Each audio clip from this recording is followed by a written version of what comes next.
Hey everybody, it's Galmadex and welcome back to some more Magic Arena. Today we have another Premier Draft of Dominaria, and we've got a great Saga to start things off, Rite of Belzenlock, with some beautiful artwork from Seb McKinnon there. 4-mana Saga, create 2/0/1 black clerics. On your first and second turn you cast the spell, and then on the third part you get a 6/6 demon with flying, trample, that forces you to sacrifice a creature every turn, or it deals 6 damage to you.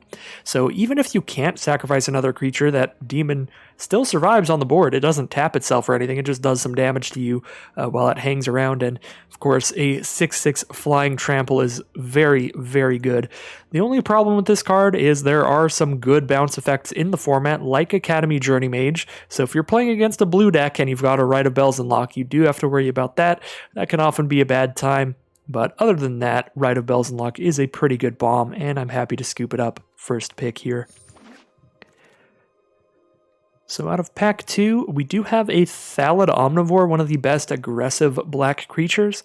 It's just really hard to block this thing because of the threat of activating its effect. If you attack in with this against their 4/4, they're almost never going to block it, because they know that all you have to do is spend that 1 mana, and all of a sudden, instead of your Thallid Omnivore dying in combat, you're making your little 1/1 trade-in for their 4/4, which can always be a bad time. So I do like Thallid Omnivore quite a bit. It's just a very good effect on that card. Outside of that, in this pack, we have Valduk, which can be fun to draft around. You need a lot of auras and equipment to do so. We're not in the best color scheme for that if we stick with black here. Best color scheme is going to be like red-white. White has all of the great auras in this format. So Valduk is an option mainly for Boros. Other than that, just not a great pack in general, nothing super exciting. I think I'm okay just taking the Thallid Omnivore, sticking to black, because there's nothing here really pushing me towards any other color. And Ancient Animus is fine just because there's not a lot of good green removal in the set, so Ancient Animus is kind of the best you've got in green there. So out of this pack, I do see a very exciting card, a very classic card from literally the first Magic set ever. Serra Angel, 5 mana for a 4/4 Flying Vigilance, coming back all the way from Alpha. Super iconic card for good reason. It's incredibly powerful. It was a win condition in some old school control decks too. Just a 5 mana 4/4 flyer that gets to block after it attacks all the time is absolutely exceptional. Just a really, really good card, especially in limited. So we're going to scoop up the Serra Angel there. And now we do have a Spore Crown Thallid to go with our Thallid Omnivore, which could be really good. Green-black Saprolings is a huge strategy in this format. Grindier decks pan out very well, and the Saproling decks can grind with the best of them. There's also Yavimaya Sapherd, which is a great blocker on turn 3. Really clutters up the board. So those are some great signs for green decks. There's also Urgoros, which seems pretty good. It's a little bit slow being 6 mana, but a 4/3 flyer is good, and when this hits your opponent, you get a big effect out of it, making them discard a card at random every time, or you draw a card. There's also Pegasus Courser for white, but that's definitely less exciting. Fungal Infection is good early game removal. I think it's between Urgoros or one of the green cards here, Spore Crown Thallid or Yavimaya Sapherd. I think I'm going to take Urgoros here. That leaves us open to still being just like black-white. And now we're only really committed into black, so if some other color seems particularly open with some really good bombs, we can move into that. But for now, I think I'm just going to take a very black-focused deck. We see no green cards in this pack, only 1 black card. It's not great. It is solid. 4 mana for a 3/3 Menace is good. Basically never casting this for 1 mana though. So we could take Stronghold Confessor. We could also take like Divination, probably the best blue card in the pack, just a good draw spell, at least for what we're going for here with our black cards. Yeah, the rest of the blue cards aren't really exciting for what we're doing. Like Slim Voto could be okay in Ramp. Vidalian Arcanist could be okay in Wizards. Other than that, there's Pegasus Courser. I guess Courser's probably like the best card that actually is tangentially related to our colors right now. So we'll take the Pegasus Courser because we do have that Serra Angel in white, so definitely more likely to be white-black than white-blue right now, or blue-black right now. Spore Swarm pick 6 here. Pretty good sign for green-black Saprolings. Could just scoop that up here, but there's also Yargle, which is really fun. I don't think Yargle's that good. It only has 3 toughness on that 5 mana card, but man, if this hits your opponent, you are smacking for 9. So it is really fun with like a Pegasus Courser, And black-white, the most powerful like payoffs in black-white care about casting a lot of historic spells, so having a lot of legendaries in your deck is pretty good. Urgaros is a legendary, so that's historic. Rite of Belzenlock is a Saga. Sagas are historic, and now Yargle, another legendary historic card. Seems like a fun strategy to try to go for here. We'll scoop up a Yargle, see if we can be in black-white historic. Wow, Grow from the Ashes, pick 7 here. Well, at this point, I'm going to start scooping up the random good green cards that I see because I am seeing a lot of really good ones go pretty late now. Earlier on, it was like, pick 3 or whatever that we saw, like Spore Crown Thallid and that other things. That's not a huge sign, but Grow from the Ashes is great in multicolored green decks, and we could even end up being a 3-color deck here if we get enough Grow from the Ashes style cards, so I'd like to scoop that up here. We're only really taking it over a Windgrace Acolyte, which isn't that good. 5 mana for a 3/2 flyer, basically. Which is definitely below curve when you compare it to our Sarah Angel and our Urgaros. We just have better flyers already. Even Pegasus Courser helps on that front. I do like Davenant Trapper a lot, especially in black-white. It's just good in aggressive decks, and black-white is the color scheme that's going to have a lot of historic spells by having a lot of legendaries. So Davenant Trapper seems pretty good here. We have some solid green cards. Mammoth Spider, just a big spider that blocks almost anything, and Krosan Druid that can get you back in the game off that life gain, but neither of these are like exceptional. They're just good, so I'm going to take Davenant Trapper. I think it's better than those green cards. Now we see that Thallid Omnivore here, pick 9, wheeling all the way around, which is exciting. That was in our opener. We also have Jorah's Familiar, which can be good in black-white. Banalish Honor Guard can be good in black-white, but I do really like the Thallid Omnivore. You don't have to be a sapling deck for this card to be a good attacker. I guess we might want to get a more aggressive curve going for us in black-white Legends with this Banalish Honor Guard, but those cards tend to go really late. So I'll just take the Thallid Omnivore for now. Hopefully we just get some 2-mana 2/2s nice and late if we need them. Fall of the Thran just seems unplayable. Destroy all lands and then start putting them back on the field. I guess the idea is you get like really aggressive, then you stop your opponent from casting things for a couple turns. That just seems like too much of a build around for me. Too much of a mana commitment too. So I'm just going to take that Short Sword.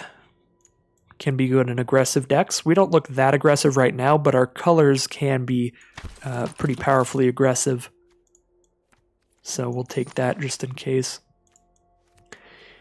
we do get more aggressive.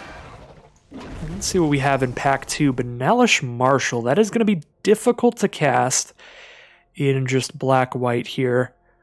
We're going to need to focus on white as our main color and have a lot of white sources, but it is a powerful card. 3 mana to give all of your other creatures +1/+1. I think that's hard enough to cast. I don't really want to take it here. That being said, I'm not really taking it over anything else. Like, Thallid Soothsayer is a good card, but that is one of the cards you really need Sapling tokens to make work, because you need a lot of creatures. Unlike the Thallid Omnivore. So while Thallid Soothsayer is good, I think it's going to be not very good in black-white. It is going to be good with like Rite of Belzenlock, creating a bunch of 0/1s, but yeah, it's kind of just between Banalish Marshal, maybe Thallid Soothsayer, and then like Caligo Skinwitch, which is nice because it's the 2-mana 1/3. Gives you a great ability if you draw in the late game, making your opponent discard the last couple cards they're holding on to. Yeah, I think I agree with the auto picker here. I'm not sure that we're definitely going to play Banalish Marshal here. We just might play it, and none of the other cards in the pack are particularly powerful, so it's worth the opportunity cost to just scoop it up there. And now we see a Tashar, which is a great card for aggressive historic strategies, so I think now we are going to try to scoop up all of the powerful aggressive white cards and use white as the focus of our deck, because Tashar is great if you have those creatures with mana cost 3 or less. To bring back when you're casting historic spells. This card is just excellent, so we're going to scoop up Tashar there. Cast Down's a great removal spell, Pegasus Courser is a great aggressive card, and Memorial to Glory is nice to have when you're flooding out. So there are other good cards in this pack, but I think Tashar is the best of them. Cream of the crop there. Alright, a great cheap removal spell in this pack and not much to take over it. We have Tragic Poet to combo Sagas, Rat Colony you need 1,000,000 of, and like Cabal of Angels, so it's pretty easily going to be Seal Away here. Just 2 mana instant speed, exile a tapped creature, as long as that stays on the board. It's just a great removal spell. We do have Primeval's Glorious Rebirth here. I'm actually probably going to take a Mesa Unicorn over that, unfortunately. You really need to ramp into this thing, and you need a ton of legendaries for it to work. Not only that, you have to have a legendary on the board to cast this. I really just wish this card wasn't a legendary sorcery, because I've tried to draft this multiple times when the set first came out, and it just never works unless you are very, very lucky and have a very synergistic deck. It costs $1 million. You have to have a legendary on the board when you cast it. It's just too hard. You need so many legendaries in deck. But it is really fun if you can get it to happen. But Mesa Unicorn, now that we're getting more aggressive with Banalish Marshal and Tashar, we want those cheap aggressive creatures like the Unicorn, so we're going to just scoop that up there. Take the actual best cards for us. Now, black just has Blessings of Belzenlock, which I guess it combos better in like black-white legends than any other color scheme, but it's still just a little unexciting combat trick. So I kind of like Sarah Disciple or Board the Weatherlight here. Board the Weatherlight only really works if your deck has a ton of historic cards. Although same with Sarah Disciple. I think, again, I just prefer getting these cheap creatures out of the way.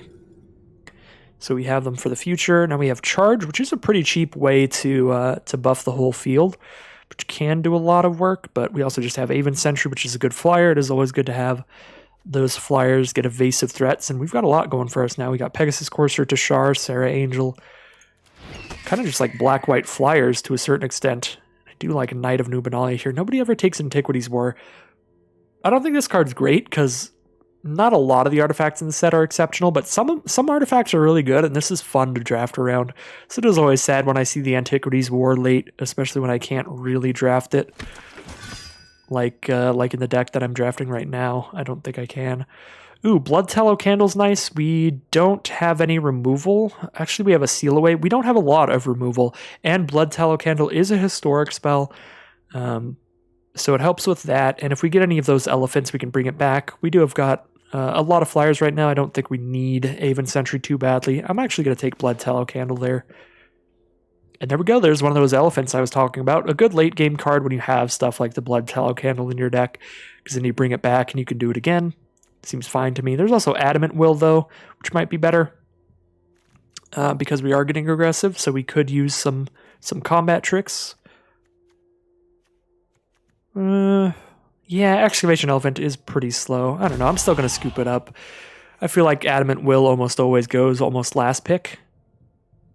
Kind of happy to take a Memorial to Glory here. It helps us when we're flooding out. I do think Dark Bargain is a good draw spell, but at this point, we've taken almost exclusively white cards in this pack. We might get enough to where we can even just cut black entirely.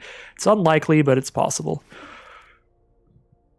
So I'm going to prioritize taking cards that are not black, unless the black card is very good. And there we go. We get a late elephant as well. So I guess we should have taken the Adamant Will first. I really don't want to play Navigator's Compass in a monocolored deck if we do end up monocolored. Ooh. All right. Well, probably just going to be like white splash black here, because we do have powerful black cards like the Rite of Belzenlock, and now we're just going to take a good black removal spell, Eviscerate here. 4 mana sorcery, destroy target creature, period. I don't know which is better between Eviscerate and Cast Down, but I feel like it's got to be Eviscerate, because there are powerful legendaries in the format, so just being able to kill them is a valuable effect that's probably worth the extra 2 mana. That being said, Cast Down is 2 mana cheaper and instant speed. It's actually a pretty rough choice between the two. They're both good. Like, that is just guaranteed, but I think I take Eviscerate first, actually. And now we have Phyrexian Scriptures in black. Okay, we're just going to have to be the full black-white. We will probably cut Banalish Marshal and just be black-white right in the middle, because now we're grabbing another black card that requires double black, but this one is just such a huge bomb. It's going to be really hard to justify cutting this. You get to put a +1/+1 counter on one of your creatures and make it an artifact, and then destroy all non-artifact creatures. So it's like a one-sided board wipe if you're lucky, and then it exiles your opponent's graveyard, so any of their soul salvage type cards get a lot worse. Phyrexian Scripture is just a very powerful Saga there. So happy to take that. It also triggers all of our historic stuff because it is a Saga, so kind of works on that front as well. Fungal Infection's pretty fine. It is really good against like the 2 mana 2/1s and 2 mana 3/1s of the format, and there's not much else in this pack. It's between that and Stronghold Confessor. Stronghold Confessor is a card I'm going to want to play for 4 mana, and I've already got plenty to play for 4 mana, so I'll just take a Fungal Infection. Joda, pretty far off from casting that. We need blue and red in there.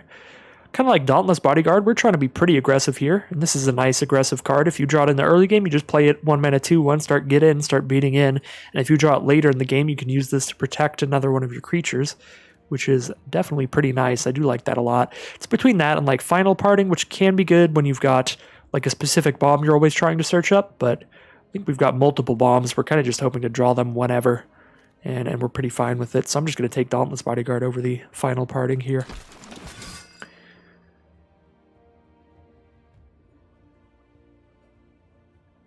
Now, another Mesa Unicorn seems pretty good to me. This is a deck that could actually use Tragic Poet because we have a few sagas, and that's kind of like the one thing Tragic Poet does, but that seems a little too niche for me, so I'm going to take the Mesa Unicorn. We do get an Adamant Will here if we wanted it pretty badly. We can have it. And now Jousting Lance, I guess, between that and like Sergeant at Arms. I guess we don't have a lot of 3 mana creatures. We can grab a 3 mana 2/3 that also gives us a kicker effect if we draw it in the late game.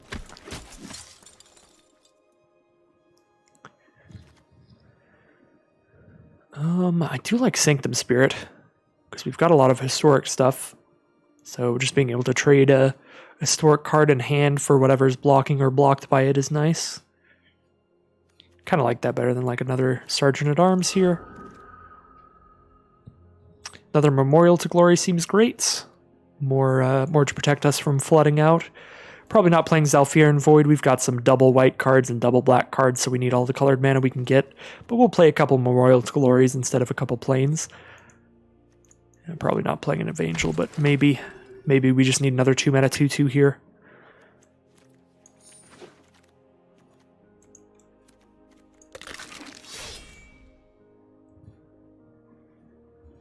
Well, with the power level of like the bomby cards that we have here, I think we're going to pivot more into a mid-rangey strategy, kind of a grindier deck. Those are the decks that really excel in this format, rather than going for just the mono-white super aggro Banalish Marshal deck. If we ended up in mono-white, that is where I would just keep all of the most aggressive cards that we have in here and just go for a really low curve, because we could pretty consistently try to just spam out creatures. But because of the fact that our black gives us like Phyrexian Scriptures, Rite of Bells Unlock, we have Tashar, I think we have plenty of good later game bombs here to play one of the more classic Dominaria style, just grinded out decks here. So I'm going to move into more mid-range than aggro. So I may even cut just like the combat trick here and just keep in the straight up removal. And same reason, probably cut like the short sword here, the equipment.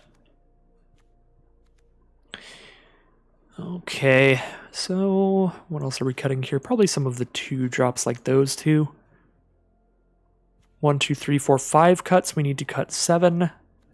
Banalish Marshal probably getting cut. We could still try to play it, but we're not casting it till like turn 5 or turn 6 on average in this deck. Could still be okay, but it's not like we have any token production to do anything insane with it. Like we have a tiny bit. We have Sergeant at Arms and Rite of Bells Unlocked, so we can now attack with 1/2 black clerics instead of 0/1s. I think that's just another thing that seems like probably going a bit too deep for me. It's just a very hard mana cost to justify. At the very least, we're putting it in the maybe pile for now, and not the guaranteed pile.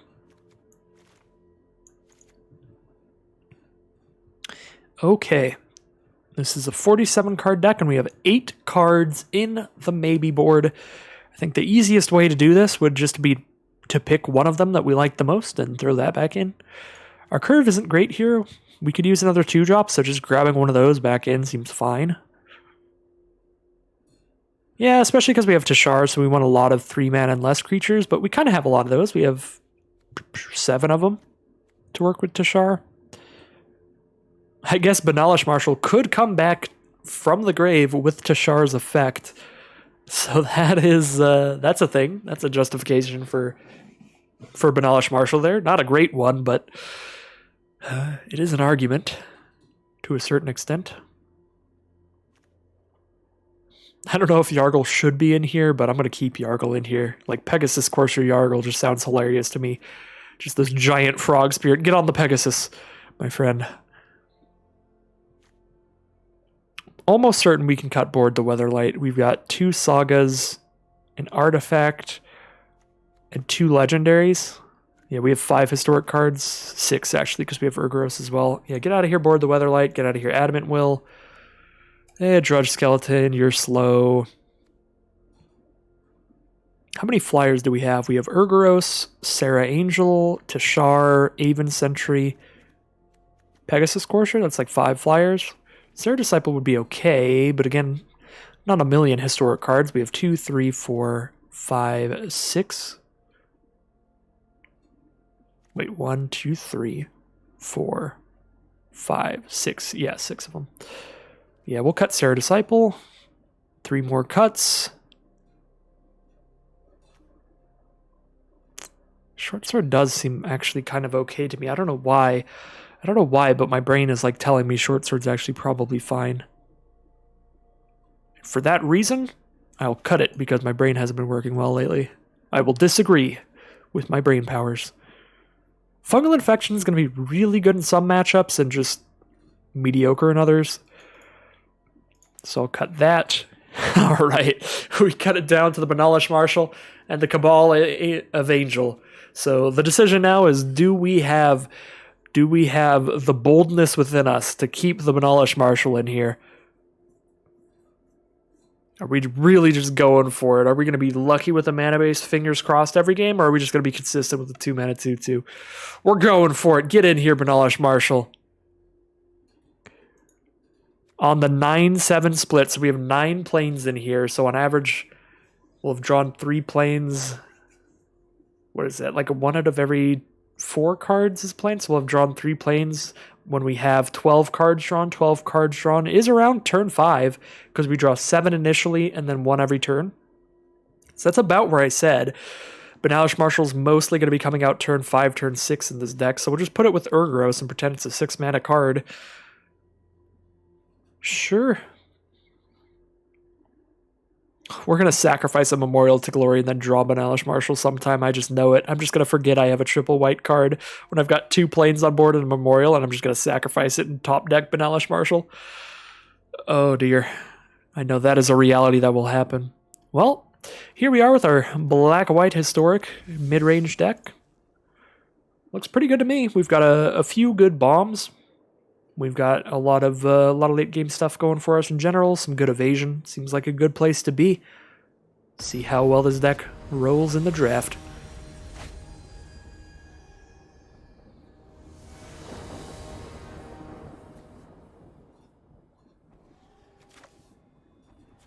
Nothing till turn 3, but we're pretty fine with that in this format. Memorial into Swamp, into Davenant Trapper. Good late game stuff. We have an Eviscerate. We've got an Excavation Elephant. Now we've got 2 of them in case we draw our Blood Tallow Candle. I suppose I totally forgot. We should be cutting the elephants. If I remember, we should go back to the drawing board, cut 1 of these elephants at least, because we only have 1 artifact we're really bringing back with it. Alright, so we're on a Sapling deck. Yavimaya Sapherd, one of the most annoying cards in the format for sure. It has not taken a lot of drafts for me to immediately just be like, Yavimaya Sapherd and Deathbloom Thallid are just ridiculous. Just clutter things up so much. Just the great 3 mana fungi. Well, I guess we get to attack with Davenant Trapper. We don't have any instants if anything goes wrong here, but I don't know what could. 4 mana up in the green deck. I guess they could have like an untap a creature combat trick, but then we're still trading 1 for 1. We trade the combat trick for the Trapper. That's fine.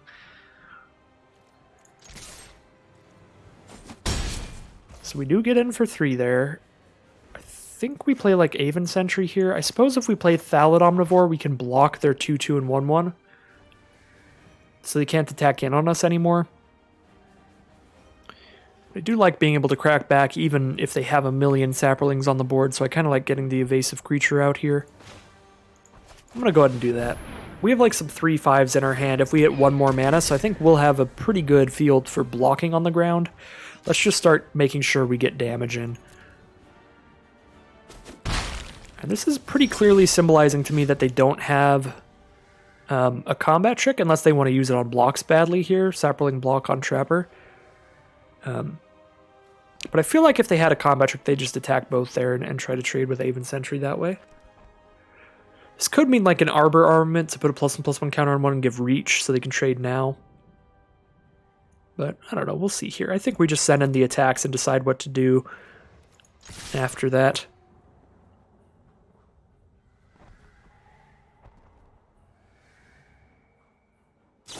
We don't have a historic spell we can cast right now. Gideon's Reproach, choosing to kill the Trapper instead of the Aven Sentry. They must have a giant spider or something like that coming up. We'll go ahead and make the most of our mana. Cast our biggest creature here, the Thallid Omnivore. Of course, do need another black mana to cast the Rite of Belzenlock. Otherwise, I may have just cast that pre-combat there to tap down the 1/1. We have Blood Tallow Candle now. Well, we have the candle for the 2 elephants if we get the mana later in the game, so that's kind of cool.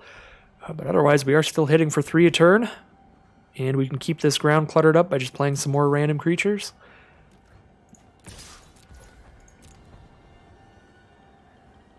They have got to have a way to kill this Aven Sentry, otherwise they would have just Gideon's Reproached it. Alright, so it's just Arbor Armament. So that's actually a 2-for-1 trade to kill the Aven Sentry, so I'm not sure I agree with that line from our opponent. If they just approached the Aven Sentry, then they trade Gideon's Reproach for Aven Sentry and just trade a Sap Herd for the 3/2 on the ground. I feel like those would be better trades, but I'm happy with the trades on our side of the table here.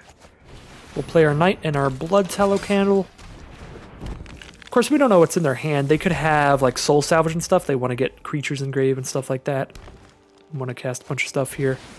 Mammoth Spider is the play. Well, Thallid Omnivore can attack into that, and then we trade our 3/1 into a 3/5, which is a good trade. I was going to say that is if we don't hit the black mana, though. If we hit the black mana, we probably just cast Rite of Belzenlock so we can get a 6/6 flyer out pretty soon. Otherwise, we could eviscerate the Mammoth Spider and then attack with Thallid Omnivore, and then if they double block, we just sacrifice the Knight of New Benalia and their board is completely clear. I like Rite of Belzenlock better here. We could even sacrifice 0/1s to the Thallid Omnivore now, but then we have less to keep around for the 6/6. I'm not super scared about a crackback, so I'm going to get in with the Thallid Omnivore. If they double block, they do get to kill it, but I am going to kill the Mammoth Spider. Seems like a good trade to me.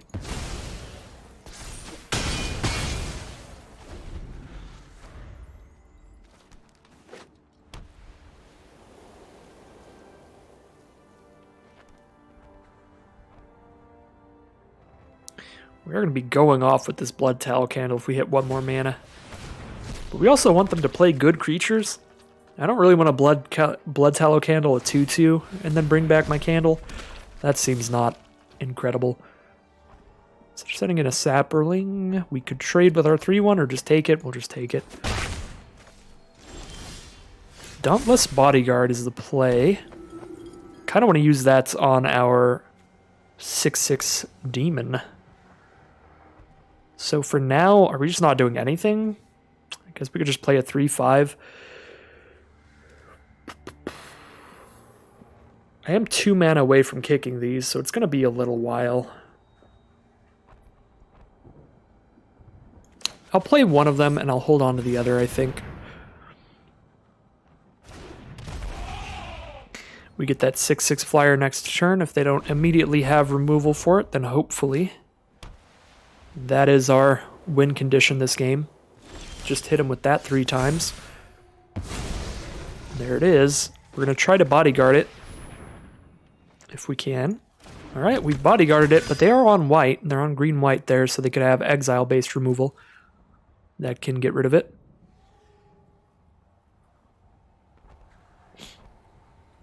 So probably just passing the turn here. I could attack with Excavation Elephant, but then I would trade the Elephant for a 2/2 and a 1/1. Doesn't seem awesome, because they can attack with all 5 there. Or they can block with all 5 there. Spore Swarm. Well, the ground is officially completely cluttered up. They can gain life and draw cards off this fungal plots too. We are entirely on the Flyers train.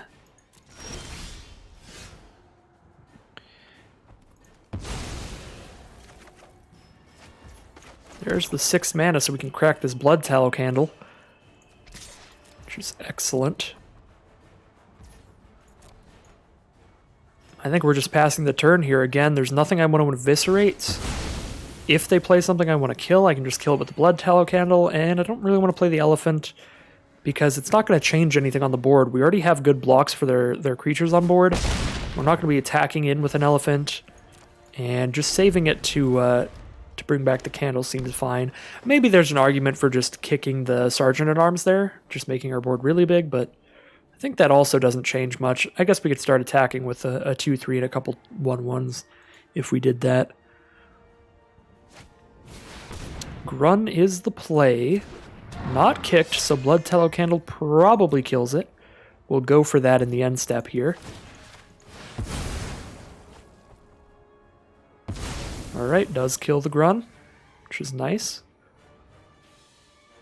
We didn't even really have to kill it. I mean, we have chump blockers, but just kind of in case.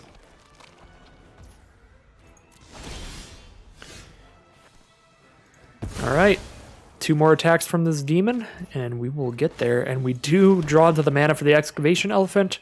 Nothing else to hold the mana up for. We don't have any instant speed stuff, so we will be kicking our Elephant and getting our Blood Tallow Candle back to hand.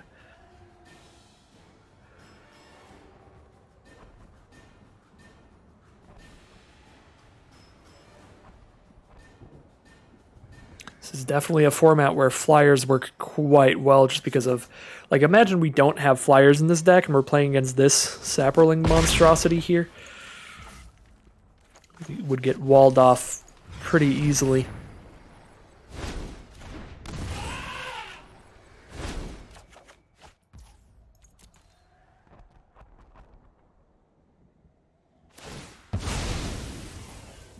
So they're gaining life, drawing more cards, trying to find their Blessed Lights, I would guess. That is an exile removal spell. And there it is, Blessed Light to exile that. We can't save it with indestructibility from Dauntless Bodyguard, so the flyer is gone. We have to find a way to crack in for lethal with our ground creatures. And they even have the Wild Onslaught to buff the field. Surprised they use that right now, as it is an instant.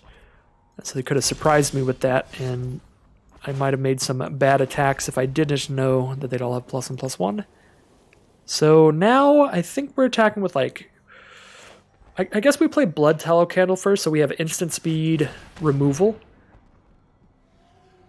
But I think I just attack with the Elephants, right? The only way they kill it is if they block with a 3/3 and a 2/2, they can kill the Elephant, but they have to block with 3 of them, because I can Blood Tallow Candle one. And then I just, like, kill the 3/3, and then from that point on I have, like, good attacks. They block with 3 of them? Okay.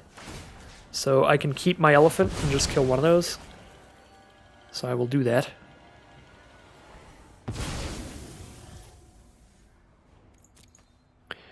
So now all my Elephants are fine.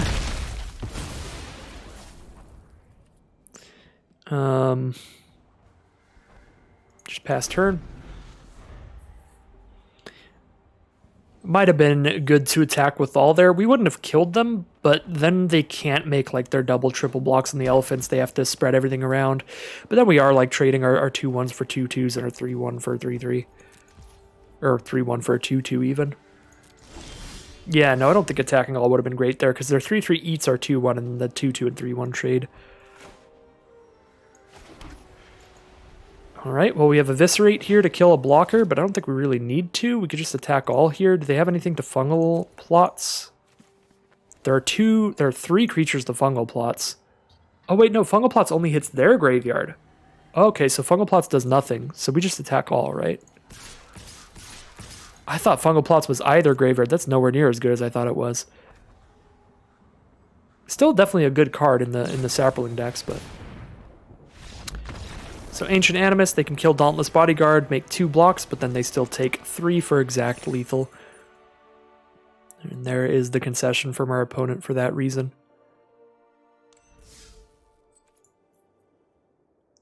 No, whenever I see Fungal Plots, I guess I just think of Necrogenesis, because that card was really fun, or really good back in Shards of Alara, which was the first block I ever drafted.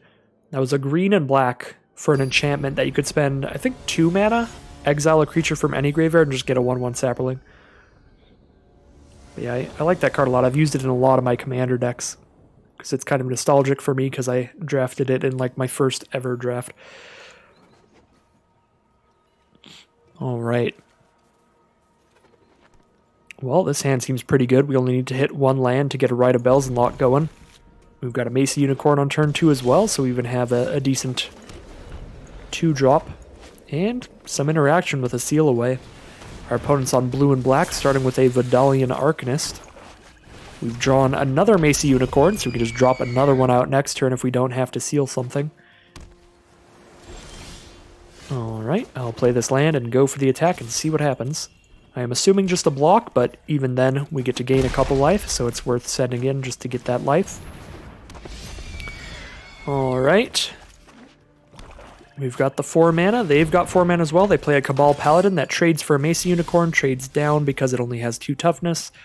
One of the reasons I don't love that card, but it's one of the better 4/2s for 4 because its effect is pretty good.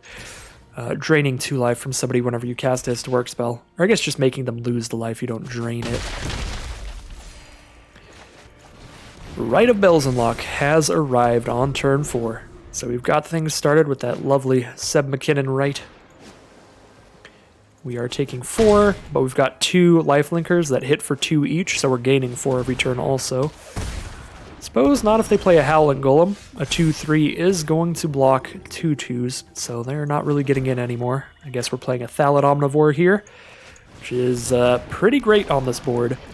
And our opponent definitely can't attack in now, because we have 2/2 lifelinkers to trade into their 4/2, and a million chump blockers if we need them, but ideally we're saving those for our demon. A 4/5 Hexproofer is the play. They are on blue and black, so I'm not incredibly worried about that. We are trying to just get in there in the sky. But if they were on... If they had white mana, I'd be scared, because then they could on Sarah's Wings on that thing, making a giant lifelinking ridiculous bomb.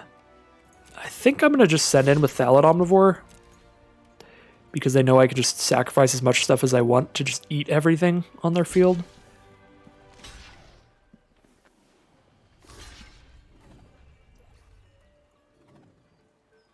How much stuff do I want to sacrifice?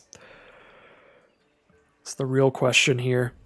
If I sacrifice 1 thing, I have a 5/5 and I kill Coldwater Snapper. Then I need to do 6 more damage to kill another thing. So I need to sacrifice 3 more things to kill another card. I think I just want to kill Coldwater Snapper here. And save the rest of my tokens to deal with...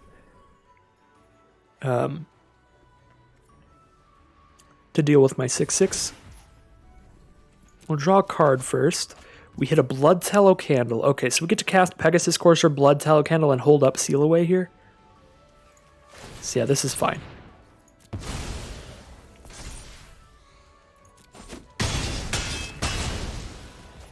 Okay. Well, I guess we don't get to cast the candle and hold up Seal Away. We only get to do 2 of those 3 things. Would I rather hold up Seal Away or just cast the candle? I think I'd rather cast the candle. What on earth are they going to tap here? Yeah, we'll just cast the candle. I don't love that my opponent's on blue-black here, because they could easily have like Blink of an Eye or Academy Journey Mage, yep, those cards, to just blink my token. As I said before, anytime we're playing against a blue deck, our Rite of Bells and Lock is likely to just die to a bounce spell, which is always sad, but it happens. They still don't have a flyer, so Pegasus Courser plus Macy Unicorn gets in, which is nice. We have Eviscerate and Seal Away if we need to deal with their creatures, but we don't when we have some lifelink right now.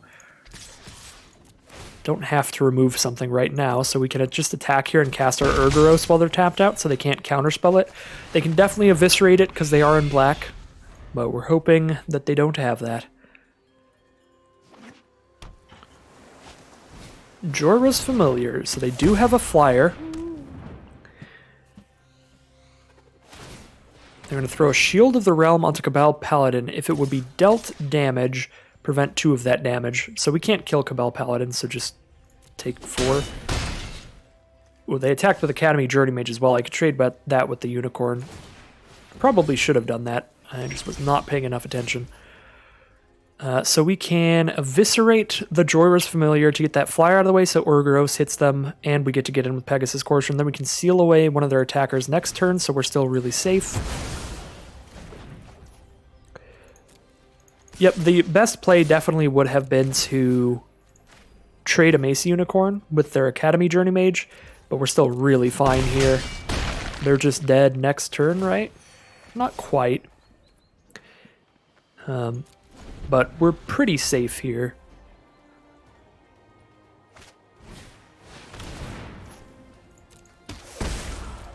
And we're at a low enough life total now that we're down to about like 10. I'm just going to start chumping with Clerics.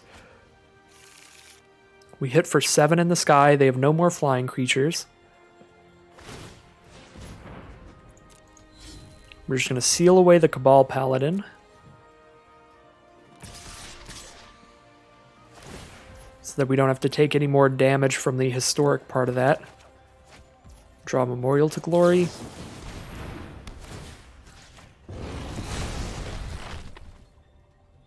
I'll trade there, trump there.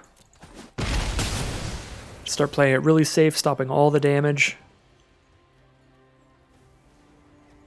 Howling Golem's been pretty fun here. Just keeping us all fueled, making sure everybody has plays throughout this game.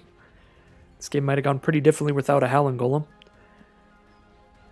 But it's definitely benefiting us both, giving us all kinds of tools to play around with. So we still have that Blood Tallow Candle held up to deal with a creature if we need to, but we're gaining 2 life and they only have 4 power on the board. They're going to 1 here against multiple flyers. Probably fine.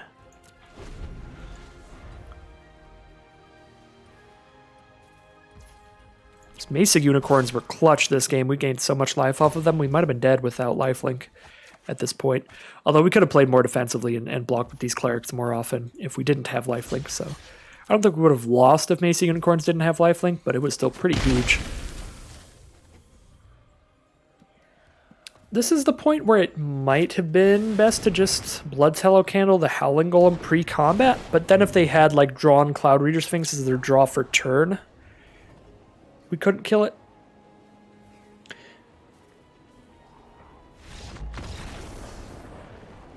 I think we probably should have Blood Tallow Candled the Howling Golem, so it's less likely that they draw into a Wrath effect to just destroy all creatures, because I think that's the only thing that could really save them at that point. 2-0 it shall be. Our flying evasive creatures have been putting in a lot of work.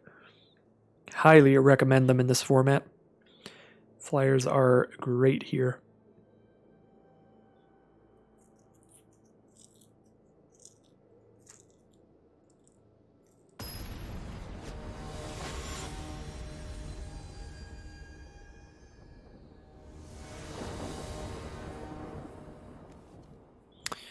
Alright, a bit much in terms of the mana here, but a pretty fine hand regardless. And we have a 6 mana card in hand, so we can make use of all this mana.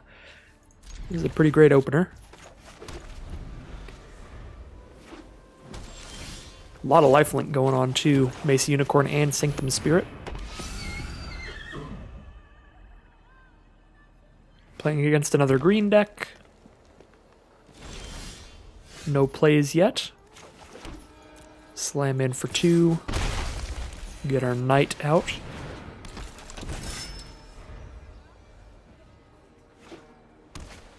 Green-white, starting with a Skittering Surveyor that trades with Knight of Nubenalia, so that is really nice for our opponent. And they grab another Forest. So hitting that triple green here.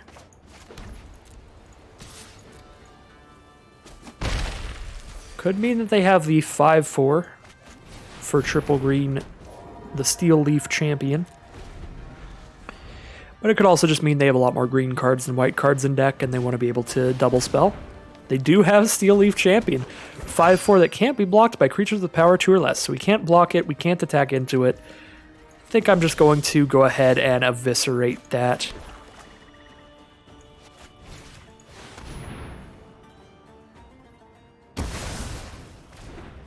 Still do not like trading Knight of Nubenalia for a 1/2. So we'll just be hanging out with our Knight.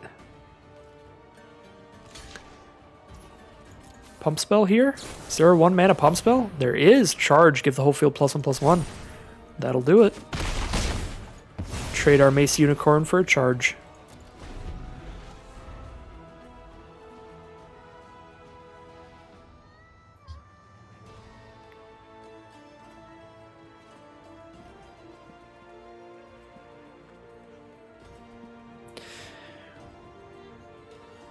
I used to always feel incredibly bummed out when one of my creatures died to a combat trick, but the way that I found to not get bummed is to just recontextualize it and realize that they're still trading a card for a card. So they used charge, threw it in their graveyard to throw your Mace Unicorn in the graveyard. So it's like the exact same as like using a removal spell to kill your creature. They're still trading a card for a card.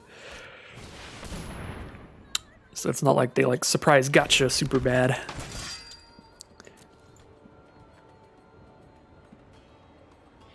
But that was definitely something that would always bum me out when something like that happened. So Quende, Pride Ephemerith. Creatures with first strike have double strike, and this has double strike. So 2/2 double strike. Gonna be kind of hard to attack into. If we had another historic card, we could attack into it, because if we attack with a 3/2 indestructible, we can beat a 2/2 double striker. That being said, I'm not going to discard Urgros to kill that with my Sanctum Spirit, so I'm just not going to attack here. Like, we could attack with the threat of activation and make them really think, oh, maybe they just have like a Navigator's Compass in their hand, something they're okay with discarding, and then they just don't block. But the problem is, if they block, it's disastrous for us. We either lose our Sanctum Spirit for nothing, or we lose our Urgros. Neither of those I like here, so I'm just going to cast Urgros. The one thing I don't like about casting Urgros is they haven't cast an actual removal spell at any point. So if they have any, then they still have it to use it on Urgros, like a Blessed Light here to exile it or something like that. If it's a green removal spell, though, if it's Ancient Animus, then we're fine. They don't have enough power on the board to kill Urgros right now. I guess they could. Ancient Animus puts a +1/+1 counter on a legendary and then has it fight, so we would trade with Quende, but at least it wouldn't be a 1-for-1 trade. They'd have to spend Quende and Ancient Animus to kill Urgros if they had that one. So Song of Freyalise is our opponent's play. They get to tap all their creatures for a mana of any color if they need it. More likely, they're just using this to get a +1/+1 counter on the whole field in a few turns. Well, we are going to get attacking with our Urgros, which is going to make them discard a card at random every turn, which is nice, but at this point, 6 lands on board, no other plays but Song of Freyalise here. Kind of likely they just have lands to discard, or they have a Seal Away here to exile our tapped creature. Gideon's Reproach, that'll work as well. So, there goes the Urgros, sadly. Play a Devinant Trapper here. I won't have enough mana to sacrifice Memorial to Glory, so we'll just cast the Trapper and not play the land. I want to be able to threaten Sanctum Spirit's effect here. So there's probably full control as well, so they think I might be able to discard something, because that might get them to not attack with Quende. I really don't want them to attack with Quende here.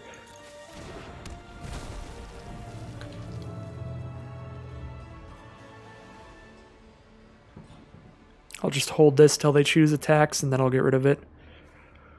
Song of Freyalise is about to just go off on us here. Things are looking pretty bad. Give their field that they currently have a +1/+1 counter, Vigilance, Trample, Indestructible. That's going to be a huge attack next turn. An 8/7 Vigilance, Trample, Indestructible. Alright, they're just going through their turn here. So we'll pass. Phyrexian Scriptures? Alright. How long do they gain indestructible? Till end of turn? Okay, so Phyrexian Scriptures will kill them all when it comes to our next turn. So what creature do we want to keep? Sanctum Spirit or Davenant Trapper? Probably Sanctum Spirit. Get that lifelinker in that way. But it could be the Trapper. It's definitely not the Knight of Nubenalia. Both of these are strictly better than that. So Song of Freyalise pops on their next turn. They get a big swing in. But then we blow up everything but our Sanctum Spirit. If I tap down the Primordial Worm here, I could even maybe attack with Sanctum Spirit, because it'll be a 4/3, so it would trade with Quende. But I guess we shouldn't do that if we're putting a counter on it. Yeah, it doesn't matter what we tap here, we're not going to attack in. Because if I do attack in and trade with Quende, then just... Quende was already going to get blown up next turn anyway. Now that everything's indestructible, they have no reason to play around my discard effect on Sanctum Spirits. They're just going to slam down the swamp. Like, there's just no reason not to slam the all-attack button this turn. Broken Bond to destroy it because it's an artifact. Alright, well, they could have blown up the Saga. I'm happy they didn't. Maybe they have another artifact or enchantment removal spell here? They've got to, if that was the choice. If that was the choice, they've got something else to deal with the Saga. Because the Indestructible's temporary on their creatures.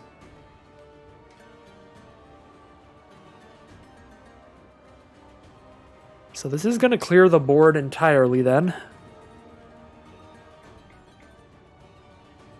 They're waiting to choose if they want to put a land out or not. I'm not sure what waiting this long could mean. It might mean that they didn't realize they could kill the Saga and just not lose their field. Because I feel like if they just broken bonded our Saga, we would be super dead. Oh no. That was the punt rage there. They were like, oh god. Let's see, 8, 9, 10, 11, 12, 13. I don't have anything that blocks and survives, but everything's going to die anyway, so just stop as much damage as we can. Because Phyrexian Scriptures is going to blow everything up. They might have been trying to emote. I do have emotes disabled, though.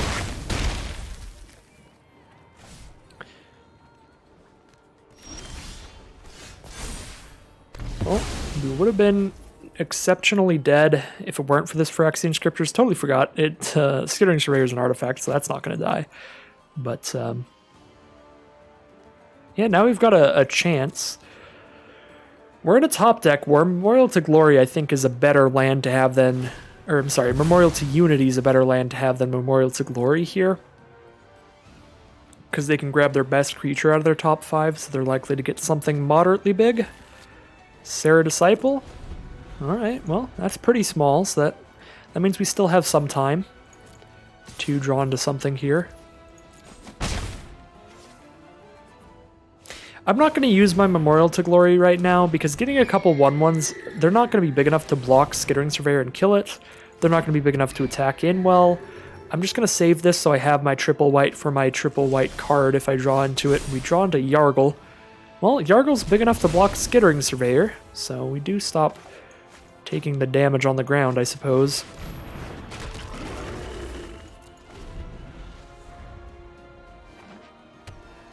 Memorial to Glory from our opponent, so our Memorials to Glory kind of cancel each other out. Sergeant at Arms doesn't, though. Sergeant at Arms is going to be a 2/3 to block all their 1/1s. They can chump block or they can go to 4 life here.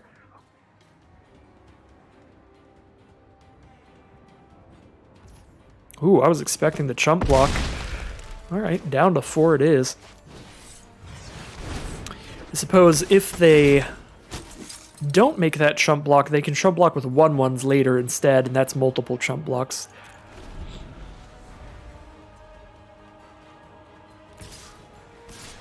Send in the Sarah Disciples.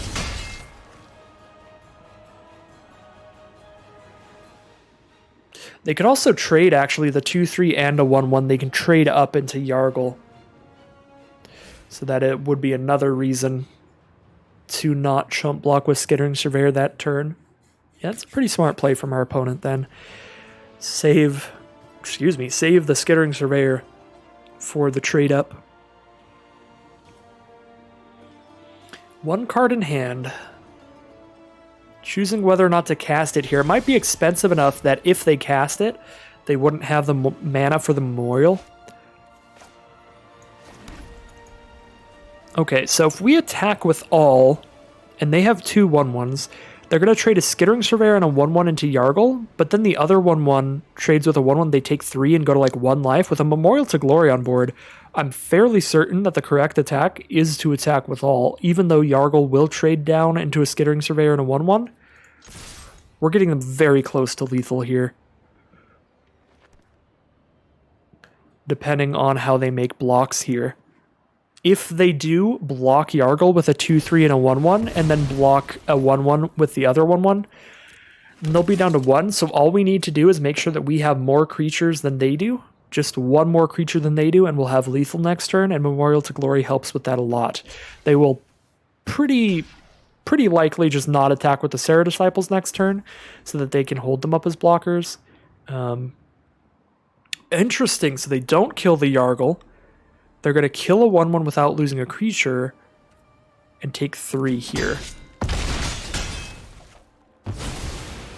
Alright, well that is going to change the math a lot. Because they are down to 1. We could have 5 creatures on this board, so if they can't get another creature out, then we can lethal them. But I think the odds of them not being able to play a creature or remove something are pretty low. Unfortunately, it does look like our opponent may be that unlucky there.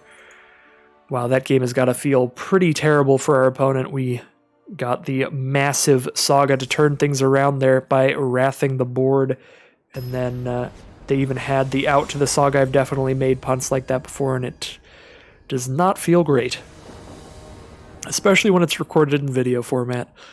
Alright. Yeah, I'll keep this hand. It's pretty slow, but we can definitely get there.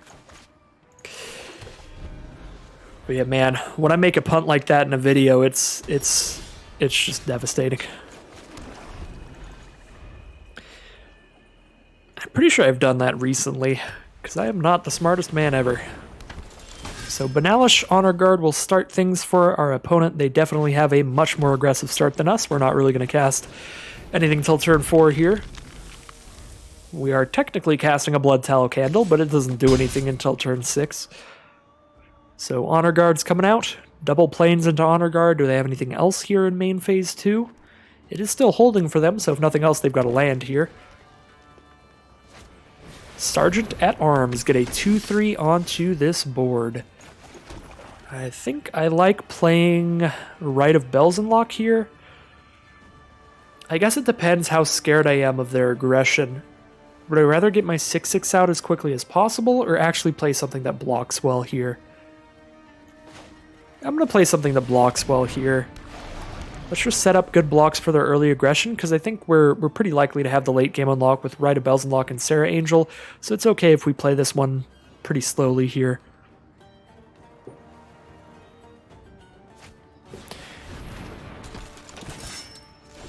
Yep, and now they just can't attack into us, so we can slam down the Rite of Belzenlock this turn. Or we can also just cast the Serra Angel here, because that blocks and attacks every turn. Yeah, we'll go with the Serra Angel. The other reason to do this is if we draw another land, particularly a basic land, Memorial to Glory won't help, but if we draw a basic land, then we can cast Mesa Unicorn and Rite of Belzenlock all in one turn, and that'll be great. And we do draw land, ask and you shall receive, Arena says. Just the whitelisted content creator today.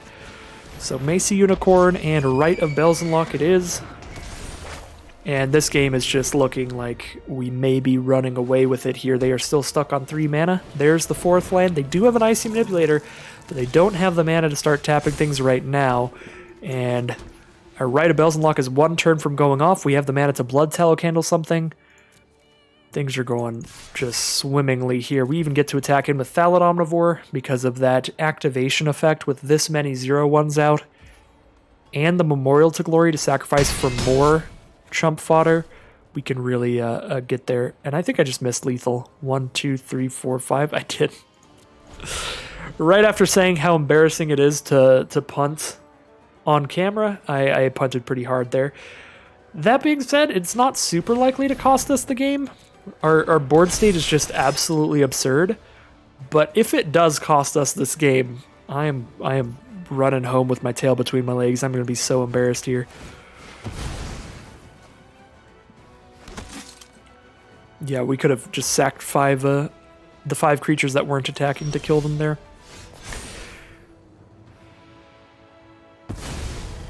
Alright, so now I have Blood Tallow Candle that I can use on the Banalish Marshal.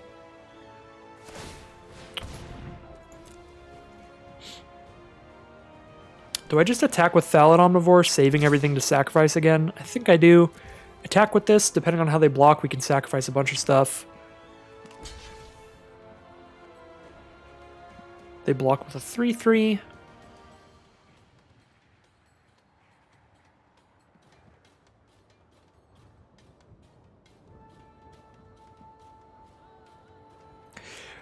Wow, yeah, missing lethal last turn was real bad.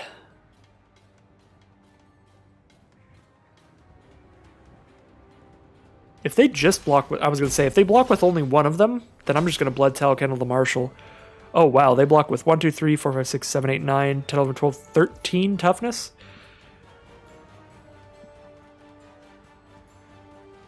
I think I just want to kill the Marshal and the Sergeant at Arms, then whittle them down to 3 2/2s on the board. So I can just start attacking with everybody. And that leaves me as many creatures as possible to sacrifice to the demon.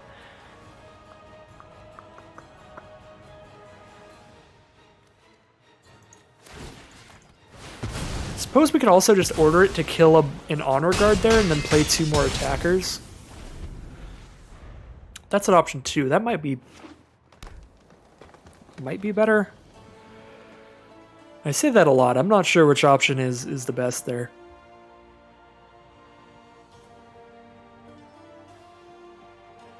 But they're both solid.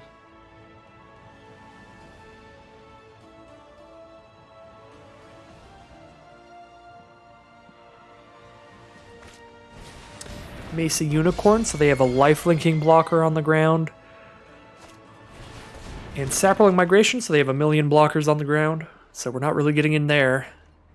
They'll tap down our 6/6, but we hit them for 4 now. It's going to take 3 attacks from Sarah Angel to kill them. Sergeant at Arms is the draw. That gives us 3 attackers on the ground, gives us multiple creatures to sacrifice to the demon. I think we'll be kicking that rather than playing these 2. So tap down the demon, Sarah Angel gets in for 4. We kick the Sergeant at Arms.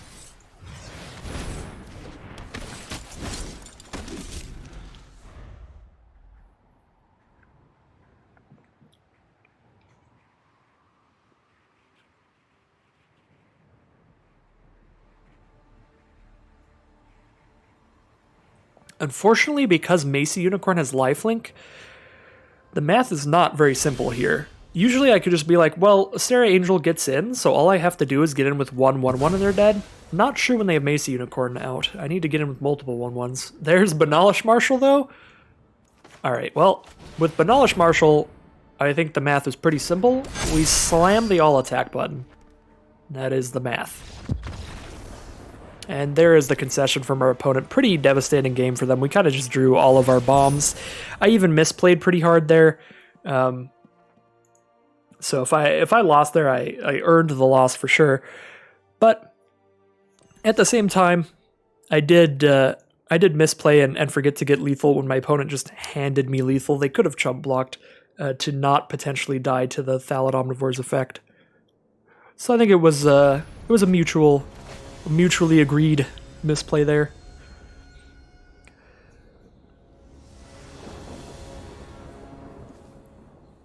Heading into game 5? Are we 4-0 right now? I think this deck was good. I think this is a pretty solid deck here. But like 4-3 would be about the average, what I'd expect from this. Just a little bit above average deck here. We have been getting pretty lucky though. And that will always help. Playing against black-red here, some Rakdos. Got a pretty great start if they're aggressive at all because we've got a couple 2-2 lifelinkers.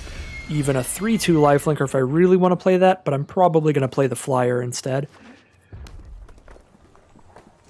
Ooh, still no creatures from our opponent. I'm very happy to see that. The longer I can just get in with these Mace Unicorns untouched, the better.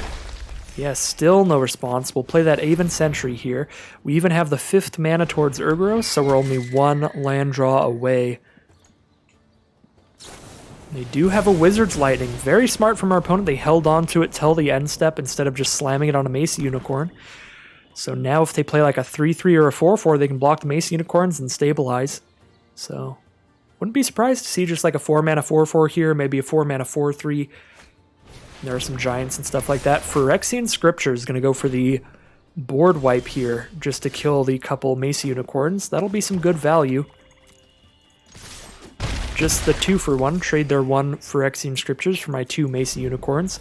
Obviously not going to be playing anything that turn because if I play a creature, it's just going to die to the Phyrexian Scriptures. So it's definitely not worth doing.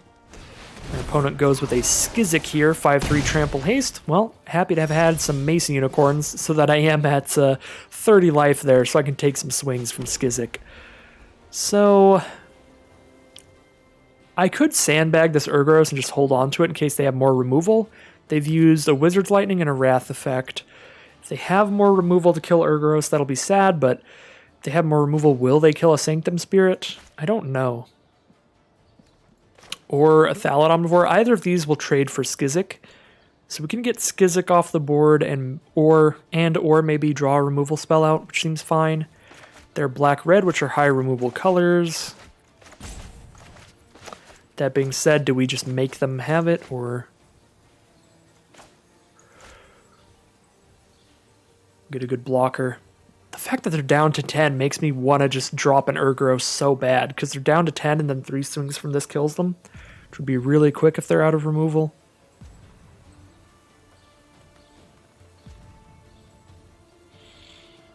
Oh boy. I'm going to go for it. We'll see what happens here. The main reason is I think my opponent's pretty smart with their removal so far. They've been playing pretty well with like the Wizard's Lightning. Holding it, not using it on the Mace Unicorns. So I feel like even if they have removal, if I play Thallid Omnivore on a board with no other creatures, they're not going to removal spell it. And if I play Sanctum Spirit, they're also not going to removal spell it. I feel like they're smart enough to just hold their removal for Urgros anyway. So I might as well play the Urgros so if they don't have removal, it gets in for more swings. I could eviscerate Skizzik, but the fact that either of these creatures trades for Skizzik makes me prefer just playing one of these creatures. That way I have Eviscerate as a backup if they have a better creature later, which is likely in this format. There are plenty of bomb creatures.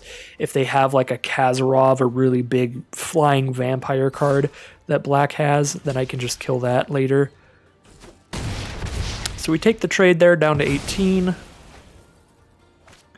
they play a Feral Abomination. Well, that is definitely a creature that our other creatures aren't big enough to kill, so I think I have to just eviscerate that. But they have drawn out the eviscerate, so if they have like Kazarov in the future, it's gonna just happen. It actually probably would have been better to play Sanctum Spirit first and then eviscerate that thing, because then Sanctum Spirit would get in for some damage. We could take 5 if we're gonna gain 3 on our attacks. So they have their own Rite of Bells unlocked. We have a Blood Tallow Candle to give -5/-5 to something. That's not enough to kill a 6/6 flyer. So we do have to worry about this this 6/6 flyer coming up. Hopefully, Sanctum Spirit's lifelink is enough to try to outrace the damage from the flyer.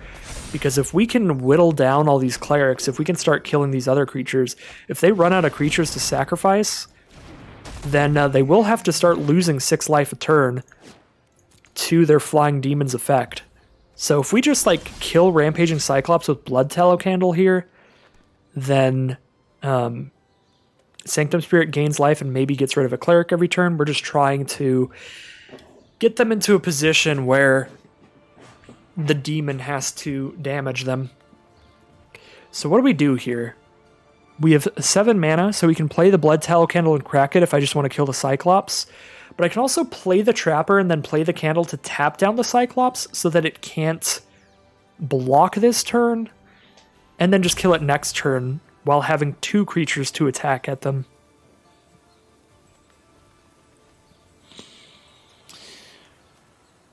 The Demon doesn't have haste, so they're going to have the Demon to block with next turn, so even if I play the Trapper now so that the Trapper can attack next turn, it can't attack into a 6/6, so I think we just Candle right now and don't worry about trying to tap down the Cyclops to get in with another 3/2, because we're just not going to attack next turn, because next turn they'll have a 6/6 to block with. Actually, we could actually threaten the attack with Blood Tallow Candle up.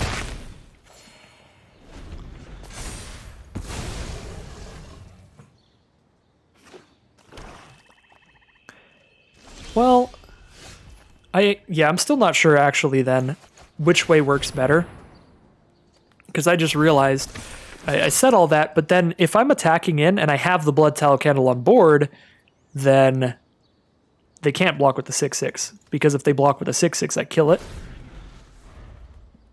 So they'd have to do the Cleric chump blocks if I attack in that next turn. But then I risk taking 4 from the Cyclops that turn, but again, with Sanctum Spirit, it's probably okay to take that damage. Another Rampaging Cyclops from them here. I wish pretty badly that I had a Historic Spell right now. That would be probably my luckiest draw I could get. We have 4, 5, 6 mana. We'll have 7 mana if I play the Davenant Trapper, so that I can play the Trapper and sacrifice the Memorial. So Banalish Marshal's really good here. Do I attack with Sanctum Spirit and offer the trade with the Cyclops? Make their board smaller. Go up to 19.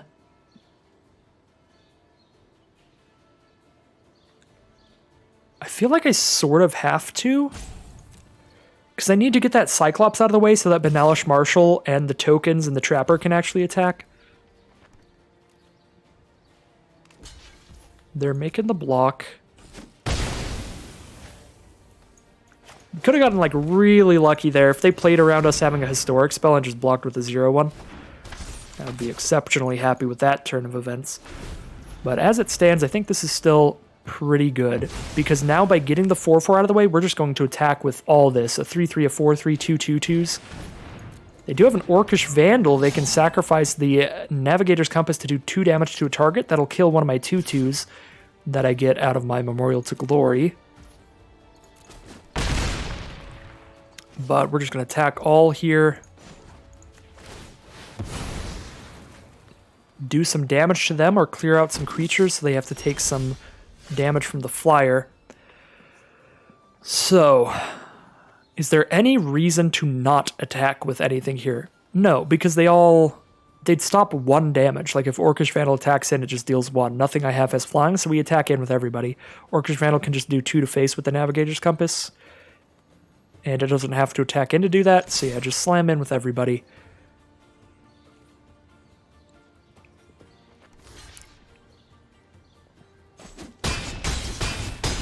They block like that, so they can sacrifice a Cleric next turn and have Orcish Vandal.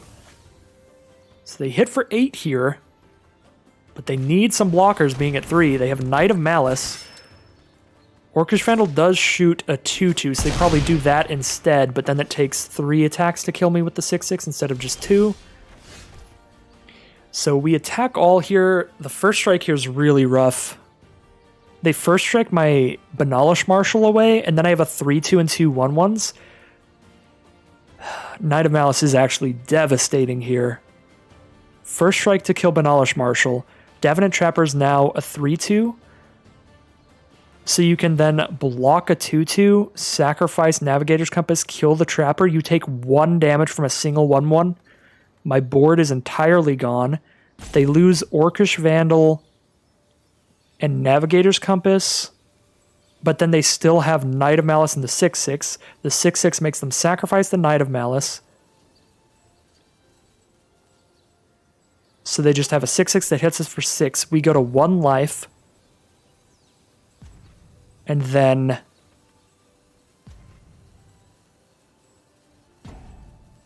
If they don't play a creature, the 6/6 will kill them next turn. I think that's our best option.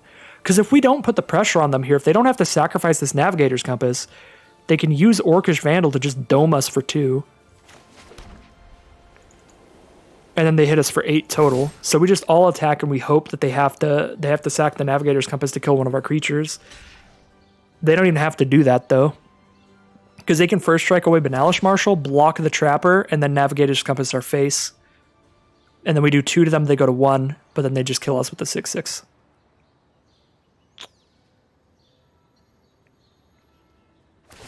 Lord, do I hope they kill a 2/2 though. Oh my god, that's so good. Okay. Alright, well they did not see the best block that they had. So now we actually have creatures out to just slam them for lethal if they can't kill us here. Actually, if they play another creature, that's still... Yeah, I was going to say if they play another creature, that's still the win, though.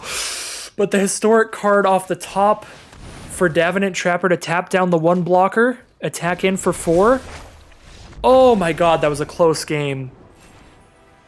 Some misplays for both players there. I think that with the Blood Tallow Candle... being able to tap the 4/4, because we had the lifelink going on early on, we could have put more pressure out by playing Trapper and then doing the Candle. The play that I was confused about and wasn't sure if it was better. We might have been able to put enough pressure out that we kill them before this nonsense starts happening at this point. But that last attack, they actually had a potential turnaround there, but it required a lot of like really strict math of the fact that this first strikes away the +1/+1.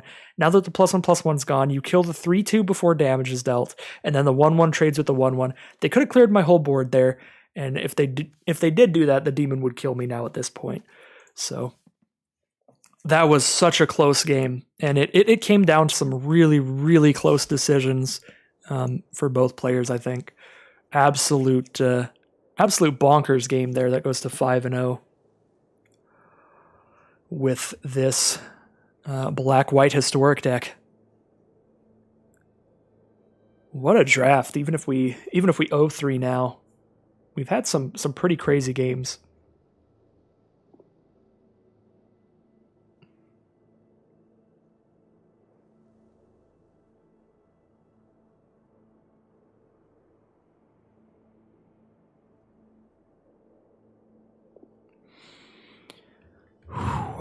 All right, got to get my my blood pressure down here. I'm losing my mind. That was intense.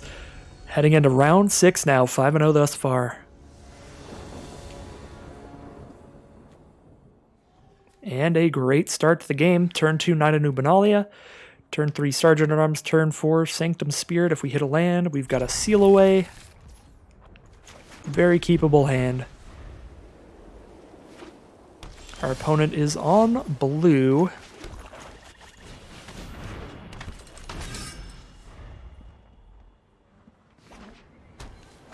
Double blue for our opponent with a Vidalian Arcanist. Starting things off. I guess we offer the trade. It's about as good as it's going to get. 1-3 for 3-1. Right even. Just flipped right down the middle there. And... is a 2/3 really going to attack in that aggressively?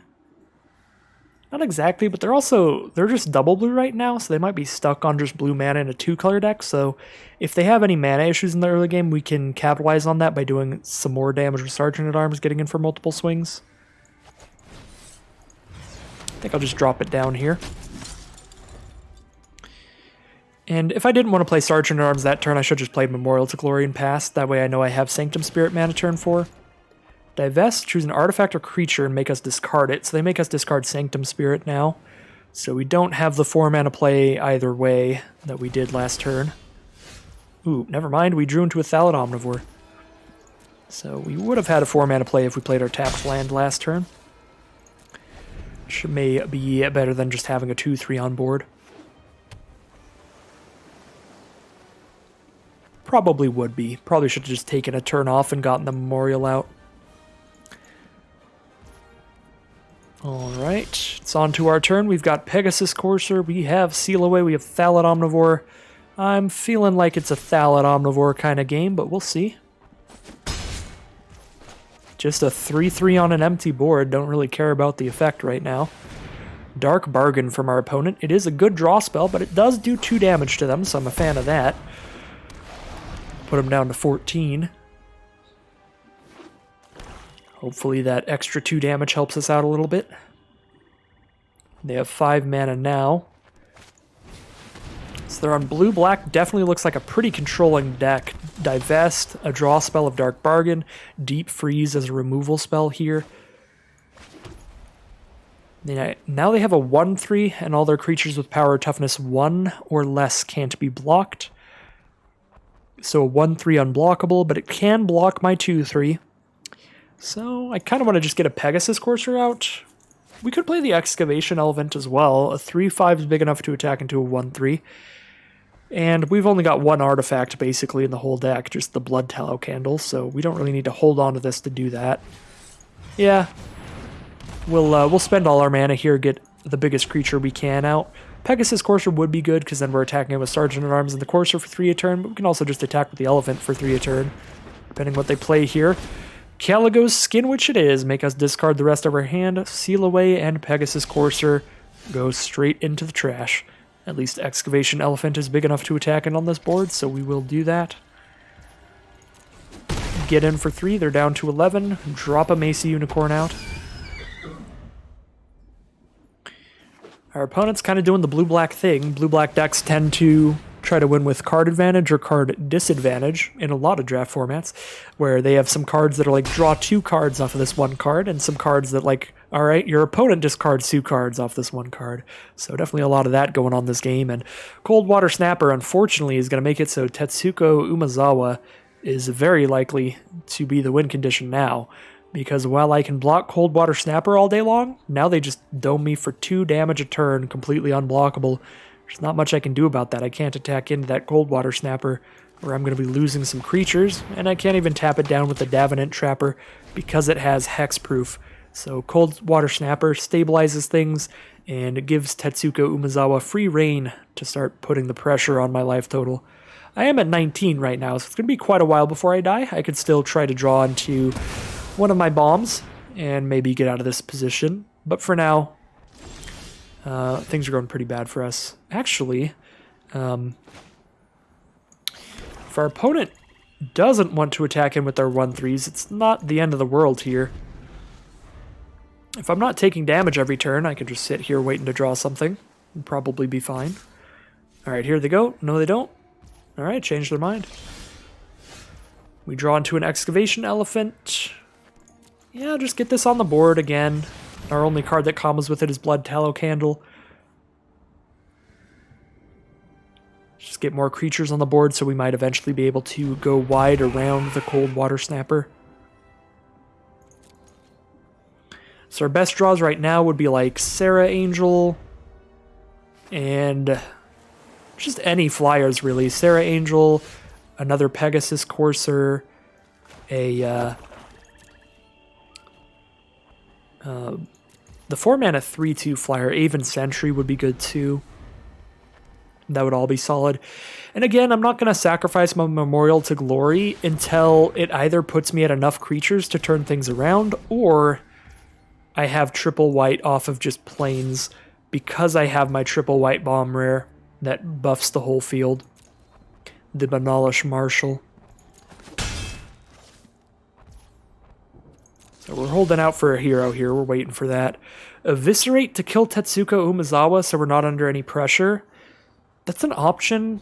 It might be worth doing just in case they have more discard in their deck. They've played both Caligo Skin Witch and Divest, so they're definitely the kind of player that enjoys discard spells, so I would not be surprised to see more Skin Witches. It would be a big bummer if they just cast another one, make us discard Eviscerate, and we get nothing out of it, but at the same time, if they don't end up with more discard, it's almost definitely better to hold on to Eviscerate for when they play a bigger threat. Like if they just play a Cloud Reader Sphinx or something, a 3/4 flyer, we're going to be sad to not have Eviscerate. I think I'm just going to play around the discard here. I'm not going to put it past my opponent. I feel like they'll probably have another Skin Witch that they're just holding in hand or something like that. Blink of an Eye. That works too. If we didn't eviscerate the Tetsuko, they could just blink of an eye the Skin Witch and then make us discard cards if they wanted to, because they've got more than enough mana to do it. But I don't know how long they've been holding on to that blink of an eye. They may have just been saving it to counter a removal spell the whole time. And they wouldn't plan on just recasting a Skin Witch. So at the very least, Eviscerate slowed them down a little bit.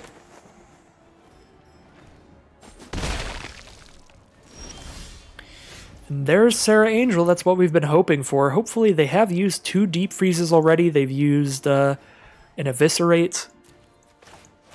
They've used some removal, so they might not have some left for Sarah Angel. They probably do, but we can always hope. If they don't have removal for Sarah Angel, 3 turns from a Sarah Angel will kill them. 4 damage per turn. It's 12 in 3 turns. They do have another Eviscerate. Some great removal in our opponent's deck. Eldest Reborn as well. Well, that is a card that I will not be embarrassed to lose to, because the Eldest Reborn is a big bomb. So here I think we discard, or we sacrifice one of our deep frozen creatures. I guess the Trapper I would be more okay with our opponent getting back. That being said, they're almost definitely just getting a Sarah Angel, because they get to choose any creature from either graveyard, put it onto the battlefield under their control. So with this card, they're going to kill us with our own Sarah Angel, which is going to be a big bummer. Yeah, Sarah Angel's by far the best creature in the grave. There's the 3rd white, if we draw Benalish Marshal. So we can Memorial to Glory now. We don't need that mana anymore. Definitely playing the land this turn, of course, to make sure we're not discarding cards. Because our opponent's on this discard deck where they have Eldest Reborn, Calico Skin Witch, Divest, all that kind of stuff, I'm just slamming down my lands every time. I'm not trying to scare them with random stuff in hand.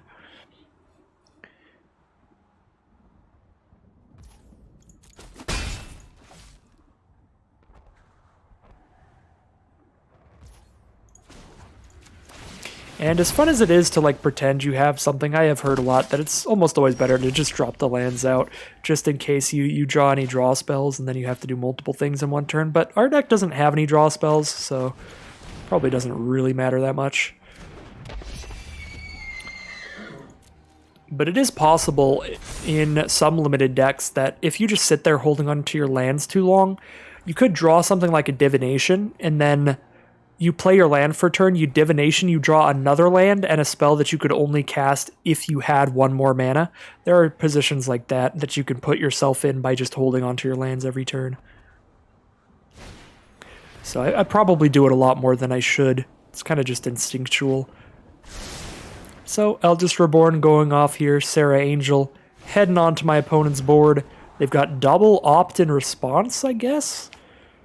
Kind of a weird time to opt, but seems fine. Doesn't really matter. Opt's always a good card. Oh, they're digging for a blink of an eye to bounce their Saga to cast it again. One of the good things you can do with blink of an eye in the format, because you can bounce any non-land permanent, you can bounce your own Saga, do it again, and just put your opponent in a world of hurt, especially when you have a Saga as powerful as the Eldest Reborn.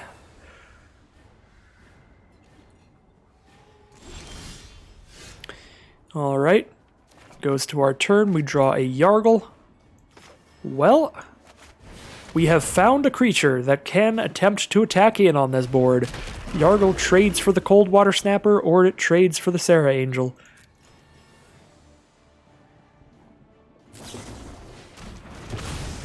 That being said,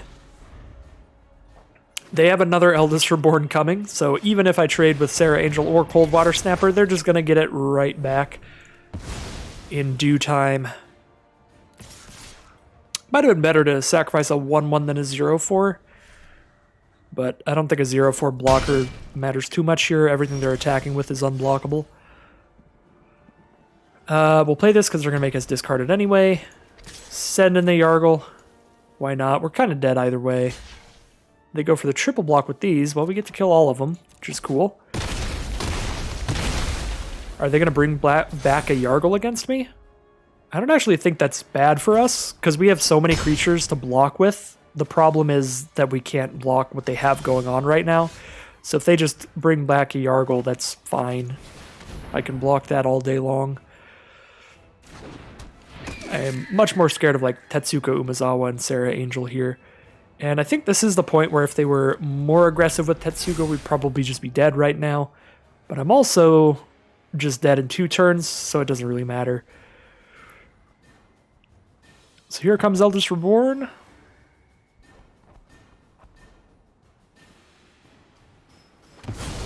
Grabbing a Sanctum Spirit. Interesting, okay. So they get some lifelink, I guess. In case I could like tap down the whole field and try to get in for lethal, but yeah, it's just gonna do it here. I guess with a Dauntless Bodyguard on an Aven Sentry, I can block 2 more turns instead of just trump block once. Syncopate to counter it unless I pay 8. Well, I have 7 mana, so I can't counter that. So again, I mean, we can do the math here again, but I'm pretty certain we don't have good attacks still. They kill my Aven Sentry. Yeah, they kill Aven Sentry. They kill a 2/3, and a 1/1. They take like 7, but then I only have a 3/5 and 2 2/2s left. And that's if they block to where they try to kill everything. If they just block to save the most damage, they can block there, there, and there and just take 5. Yeah, if I attack, I just lose so many creatures that my next attack, they can just block everything anyway and take no more damage, plus they're gaining 3.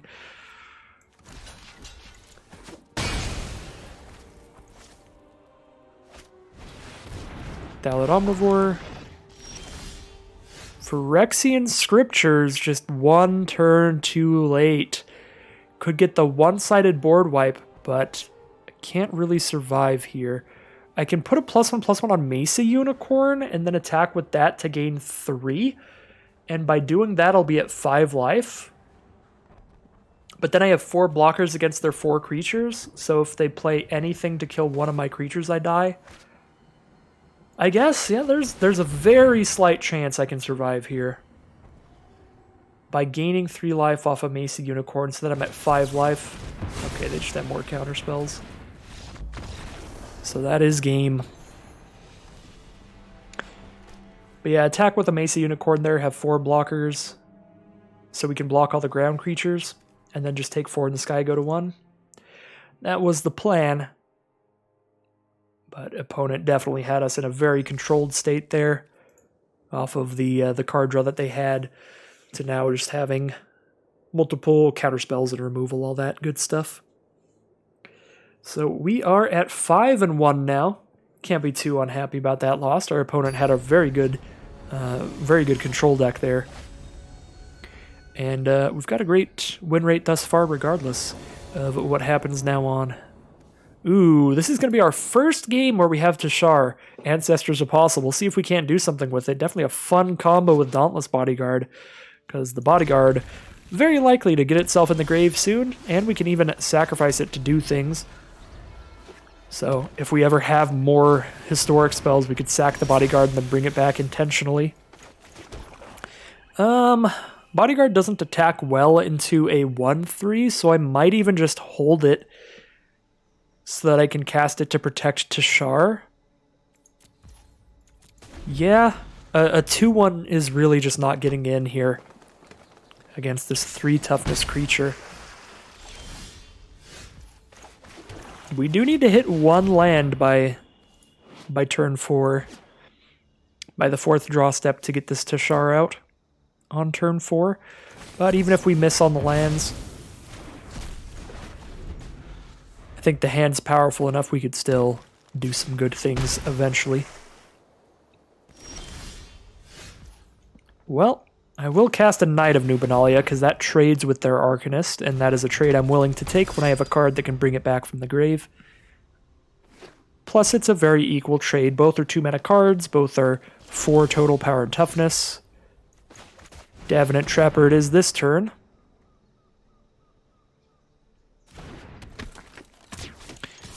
Guess I should have attacked before I cast the Trapper, so that I could threaten any combat tricks of my own. And we offer the trade, and they accept it.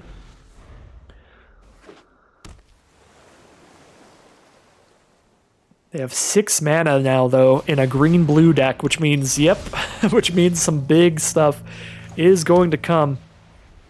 A 7/6 Primordial Worm is what they've got right now. I don't have any other historic spells for Tashar right now, but I could cast Tashar because Tashar is historic to tap down Primordial Worm and hit them for 3 since I can't block it well anyway.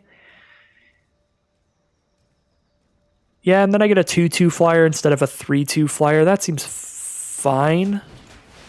But we're definitely hoping to draw some Sagas or Legendaries, any of that kind of stuff, to really go off with this hand. If we draw our Saga that makes 2/0/1 Clerics, that's like the best draw in the deck for us right now. Because we get 2/0/1 Clerics to chump block Primordial Worm. We tap something down with the Trapper. We bring a creature back with Tashar. It would be phenomenal. But they do have a Hexproofer, so no longer am I getting it on the ground because they have a 4/5 Hexproofer. We just can't tap that down ever. Definitely all in on the skies here. I think we play an Aven Sentry and a Dauntless Bodyguard.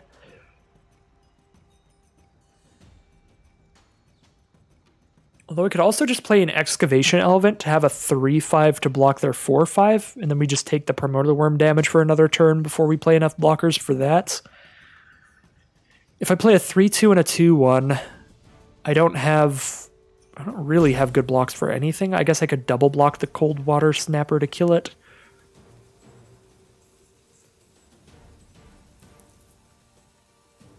I kind of do like playing the Excavation Elephant here.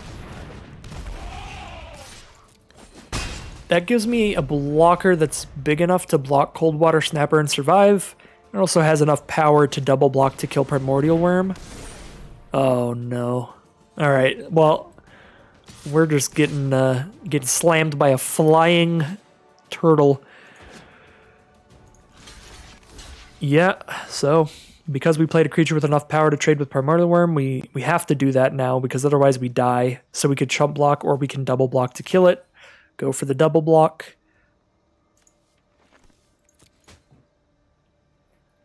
But that Cold Water Snapper is devastating when Aurored up. Blink of an eye, so we don't even get the trade-off here. Pretty much going to seal the deal. I don't think there's anything we could draw to get out of this one. We can eviscerate the Primordial Worm now, then we chump block that. We can Dauntless Bodyguard so that it's not a chump block.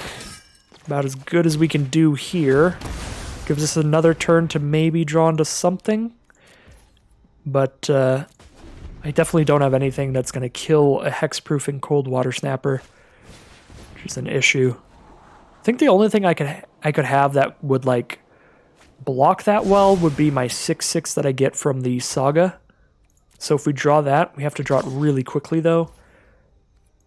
I suppose I didn't have to go for the block this turn because we could go to 1 life, but I'm still going to go for the block here. This plays around a little combat trick. Okay, now we have an Aven Sentry. We can only play 1 card this turn, so do we want to play Aven Sentry so that I can use that to chump block the Snapper, just get in for a couple damage this turn, or do I want to play Benalish Marshal and then just attack for 3 and hope that I don't die that next turn?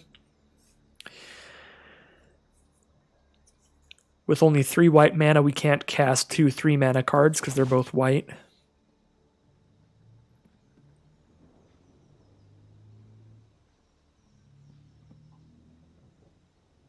I think we just play Aven Sentry here.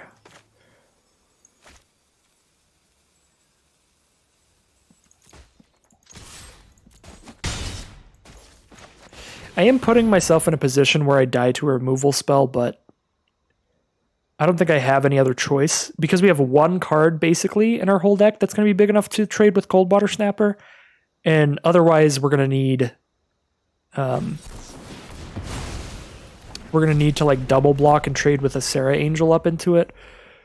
So I feel like I just have to find some way, maybe chip in for like 2 damage a turn and just fingers crossed hope that we can get there and just chump block long enough. I suppose not just dead to a removal spell, dead to a removal and a pump spell. Well, in Bolas's clutches, I'm pretty sure it's over. Yeah, no flying here, so very over.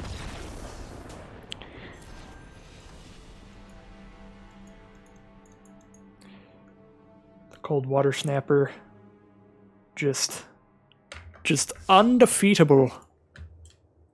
Not really, just untargetable, but that is a big deal when it gets auras on it. Flying Turtles have won a lot of games of Dominaria Limited, although most of them have been with Onstar's wings, so they've been flying Vigilance Lifelinked. Those are the most scary turtles. But simply a flying turtle will do, as you see there.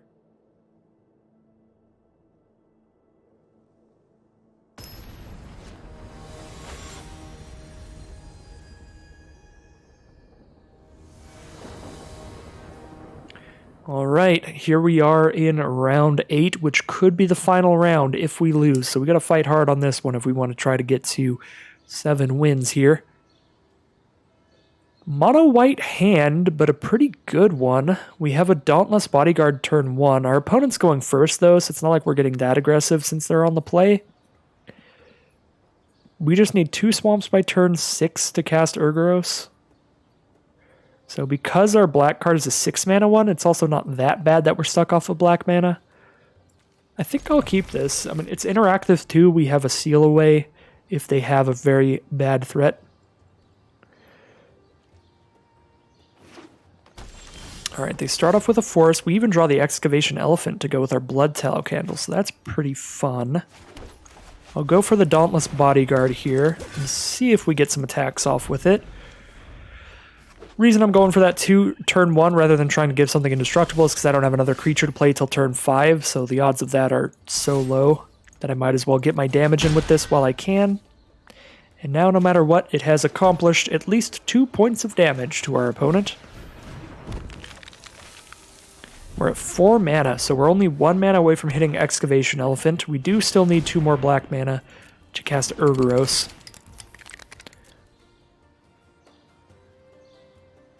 No swamps yet. Skittering Surveyor from our opponent. They're on Jund, green, black, and red. Could mean just a green-black deck splashing any good red rare. If you have Grow from the Ashes and stuff like that, that's absolutely a thing that you can do.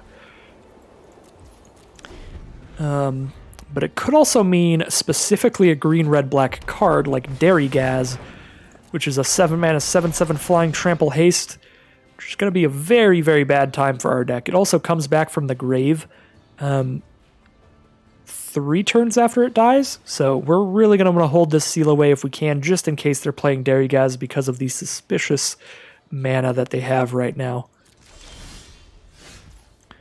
Alright, we're drawing some good draws. We've got Aven Sentry on turn 4 now, and Sarah Angel on turn 5, so we can just try to fly over this deck. Flying definitely very good against green and black, because green-black in this format is a lot of Thallid, Saproling stuff that can really clutter the board on the ground. Send in the Thallid Omnivore. I'll take that.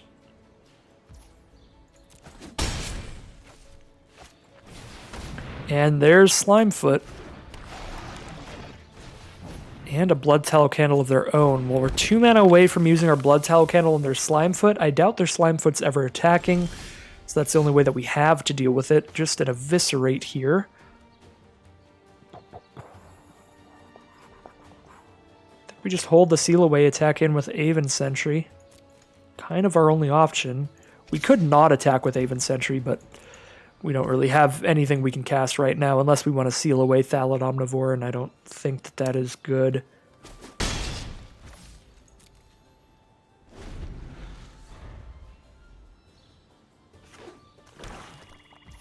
Six mana for our opponent now. Even if they don't have like the crazy backup Derrygaz, we're in a pretty bad position. So it might be worth the seal away. But I'm fine taking some damage for now. Still. Just hoping to get to Blood Tallow Candle at least. So we can Blood Tallow their creature. Well, it's looking like this one just wasn't in the cards for us. I don't think that this keep was particularly greedy. We did need to draw a black source at some point, too, to get to Urgoros, but Urgoros was the only black card in hand, so if we just draw white cards, we're fine. But we do have 5 mana white cards we ended up drawing, so we needed to draw another land for these. But, yeah, we do have like 8 swamps in the deck, so yeah, I don't think that this was a greedy keep. Sometimes it just does not pan out, unfortunately.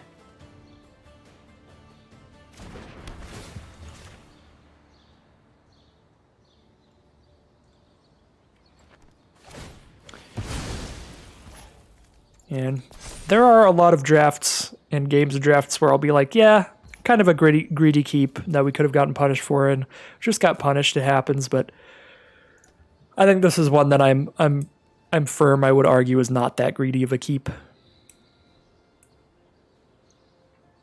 Our opponent has just a pretty good start here, so we just didn't have the time to stabilize here really and set up these late plays.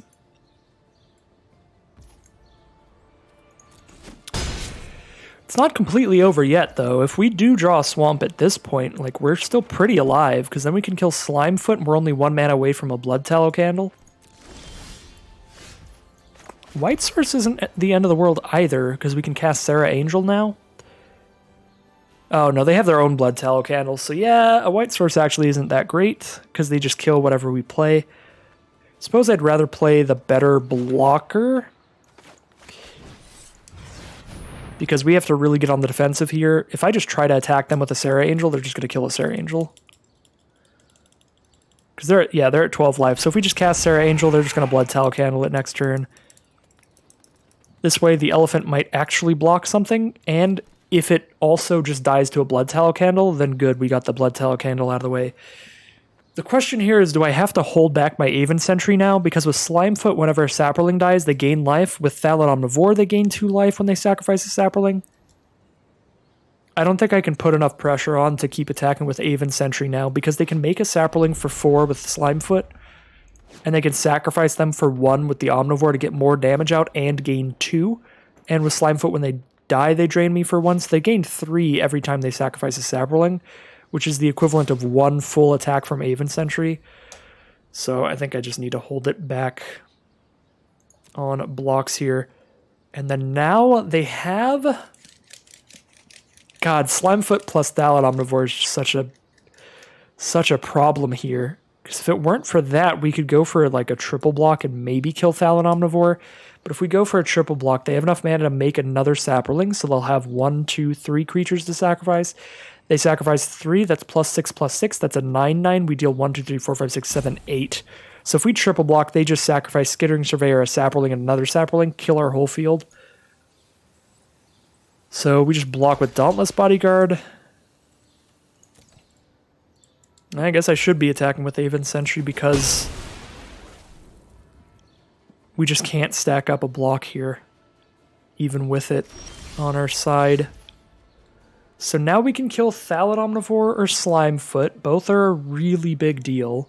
We also have 6 mana, so we can kill both of them eventually.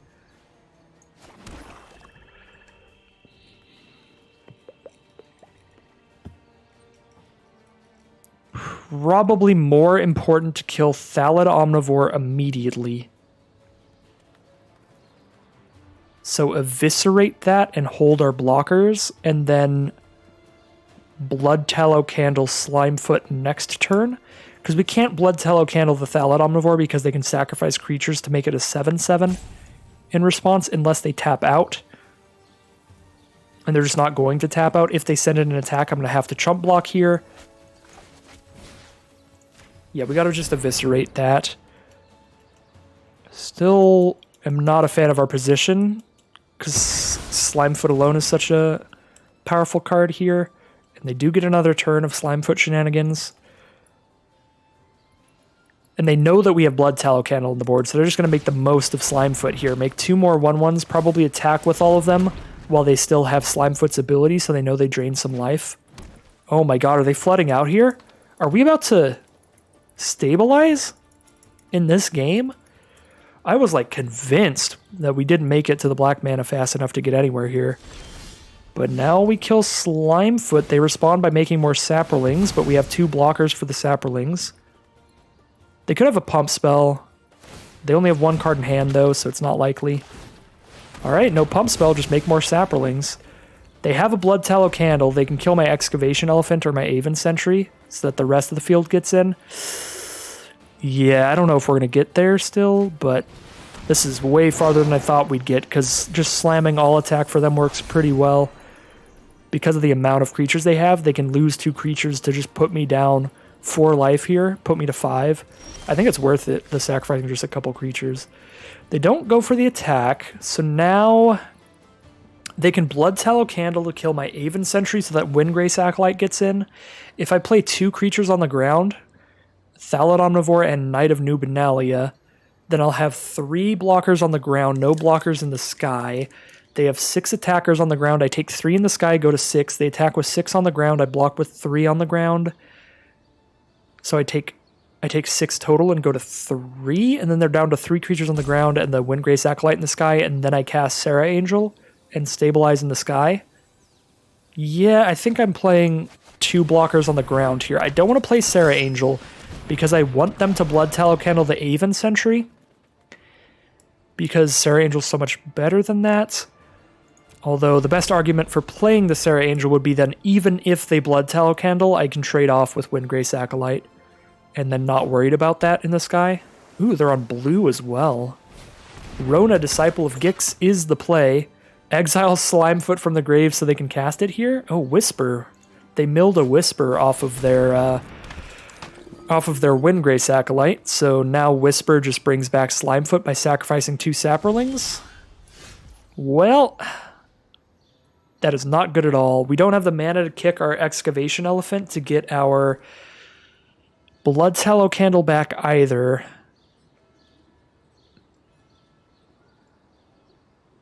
This is so bad. Our opponent's deck is sick. They have some really brutal legends. No pun intended, Jack Black. So Banalish Marshal has the play. No. Can't kick the Excavation Elephant for a candle to kill Slimefoot. If Slimefoot comes back, it's over. Because now they get 1/1s, and then by getting the 1/1s, they get back another actual creature every time.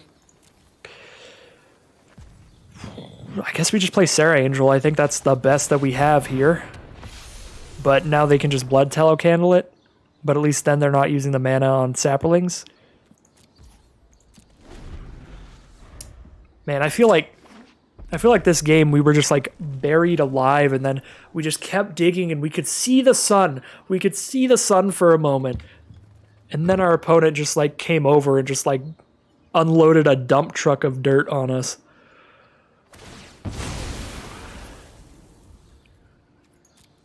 This is an incredible deck from our opponent. And yeah, we're getting pretty demolished here. Just dismantled.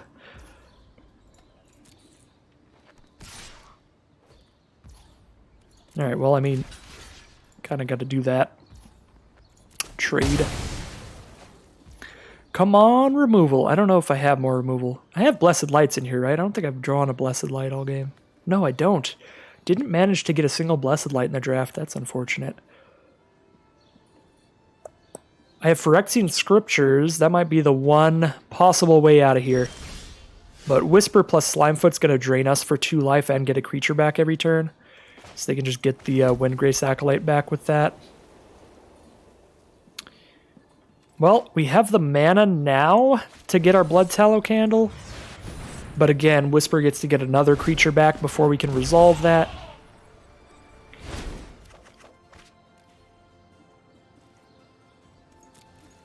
And if we want them to stop getting creatures back, we have to kill the Whisper, which means by killing the Whisper, the Slimefoot's still here draining us and destroying our soul.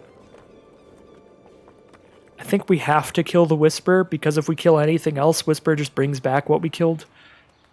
But I don't think that killing the Whisper helps us that much. It's just the best of that we have. So what do they want to get back here? Windgrace Acolyte, Feral Abomination, Thallid Omnivore, some really powerful choices.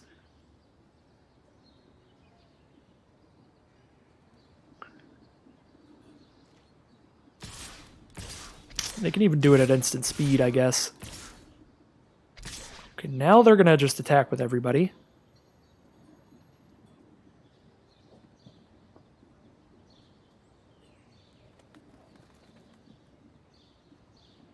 I think there were definitely some turns earlier with the Slimefoot. They might have been able to pressure me more with the saplings and maybe kill me. But they didn't know what I had in hand, so they were playing it pretty safe, which is fair. So we're going to kill the biggest, most important attackers.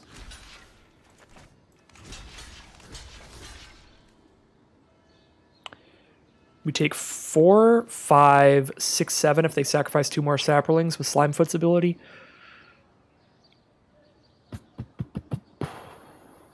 God, I hate my Knight of Nubenalia. Being 1 toughness in this matchup. Let's just have it trade for Slimefoot, I guess.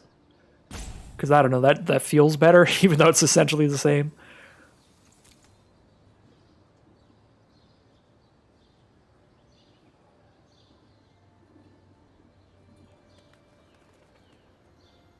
I'm guessing you sacrificed, yeah, the 2 blocked saplings.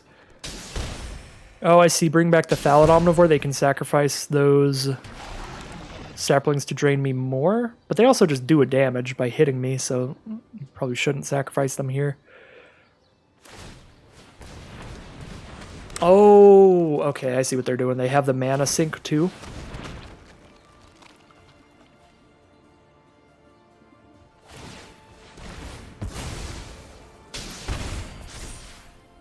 It's not quite lethal. Wow, this actually might give me the best chance I possibly could have had here. Because now we can kill Whisper, and Rona and Slimefoot are gone. I go to 2 against a Thallid Omnivore and some Saplings, with multiple creatures to block. Oh no, they have a Memorial to Folly. And that attack, oh my god. That attack did not work out as well for them as I thought it would. Probably as well for them as they thought it would either. I have to Blood Tallow Candle Whisper right now. They get to bring it back with Memorial to Folly, but if I don't kill it right now, I'm going to die. Because they sacrificed 2 saplings to bring back Slimefoot, and with Slimefoot out, I get drained for life whenever a sapling dies, which means I just die. I guess Memorial to Folly can just get back Slimefoot directly instead of the Whisper. So that also kills me. Ah, Phyrexian Scriptures. You're too late. Oh, I don't even have a second black mana still. 20 cards in with just 1 swamp, sadly. So I guess even if...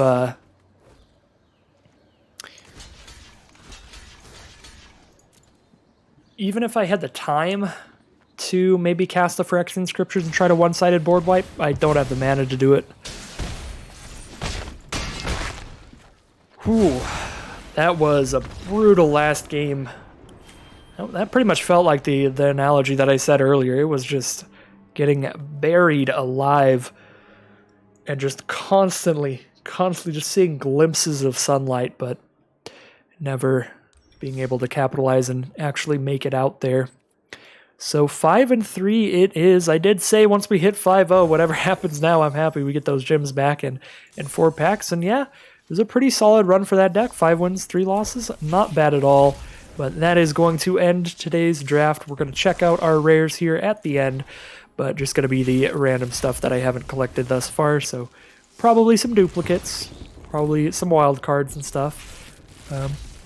Yeah, that is going to end today's Dominaria draft. I hope you all enjoyed, and if you did, then make sure to like, comment, subscribe, all that good stuff that lets the YouTube algorithm know that you are enjoying the content and want to see more. And as always, thank you all for watching, and I'll see you again soon.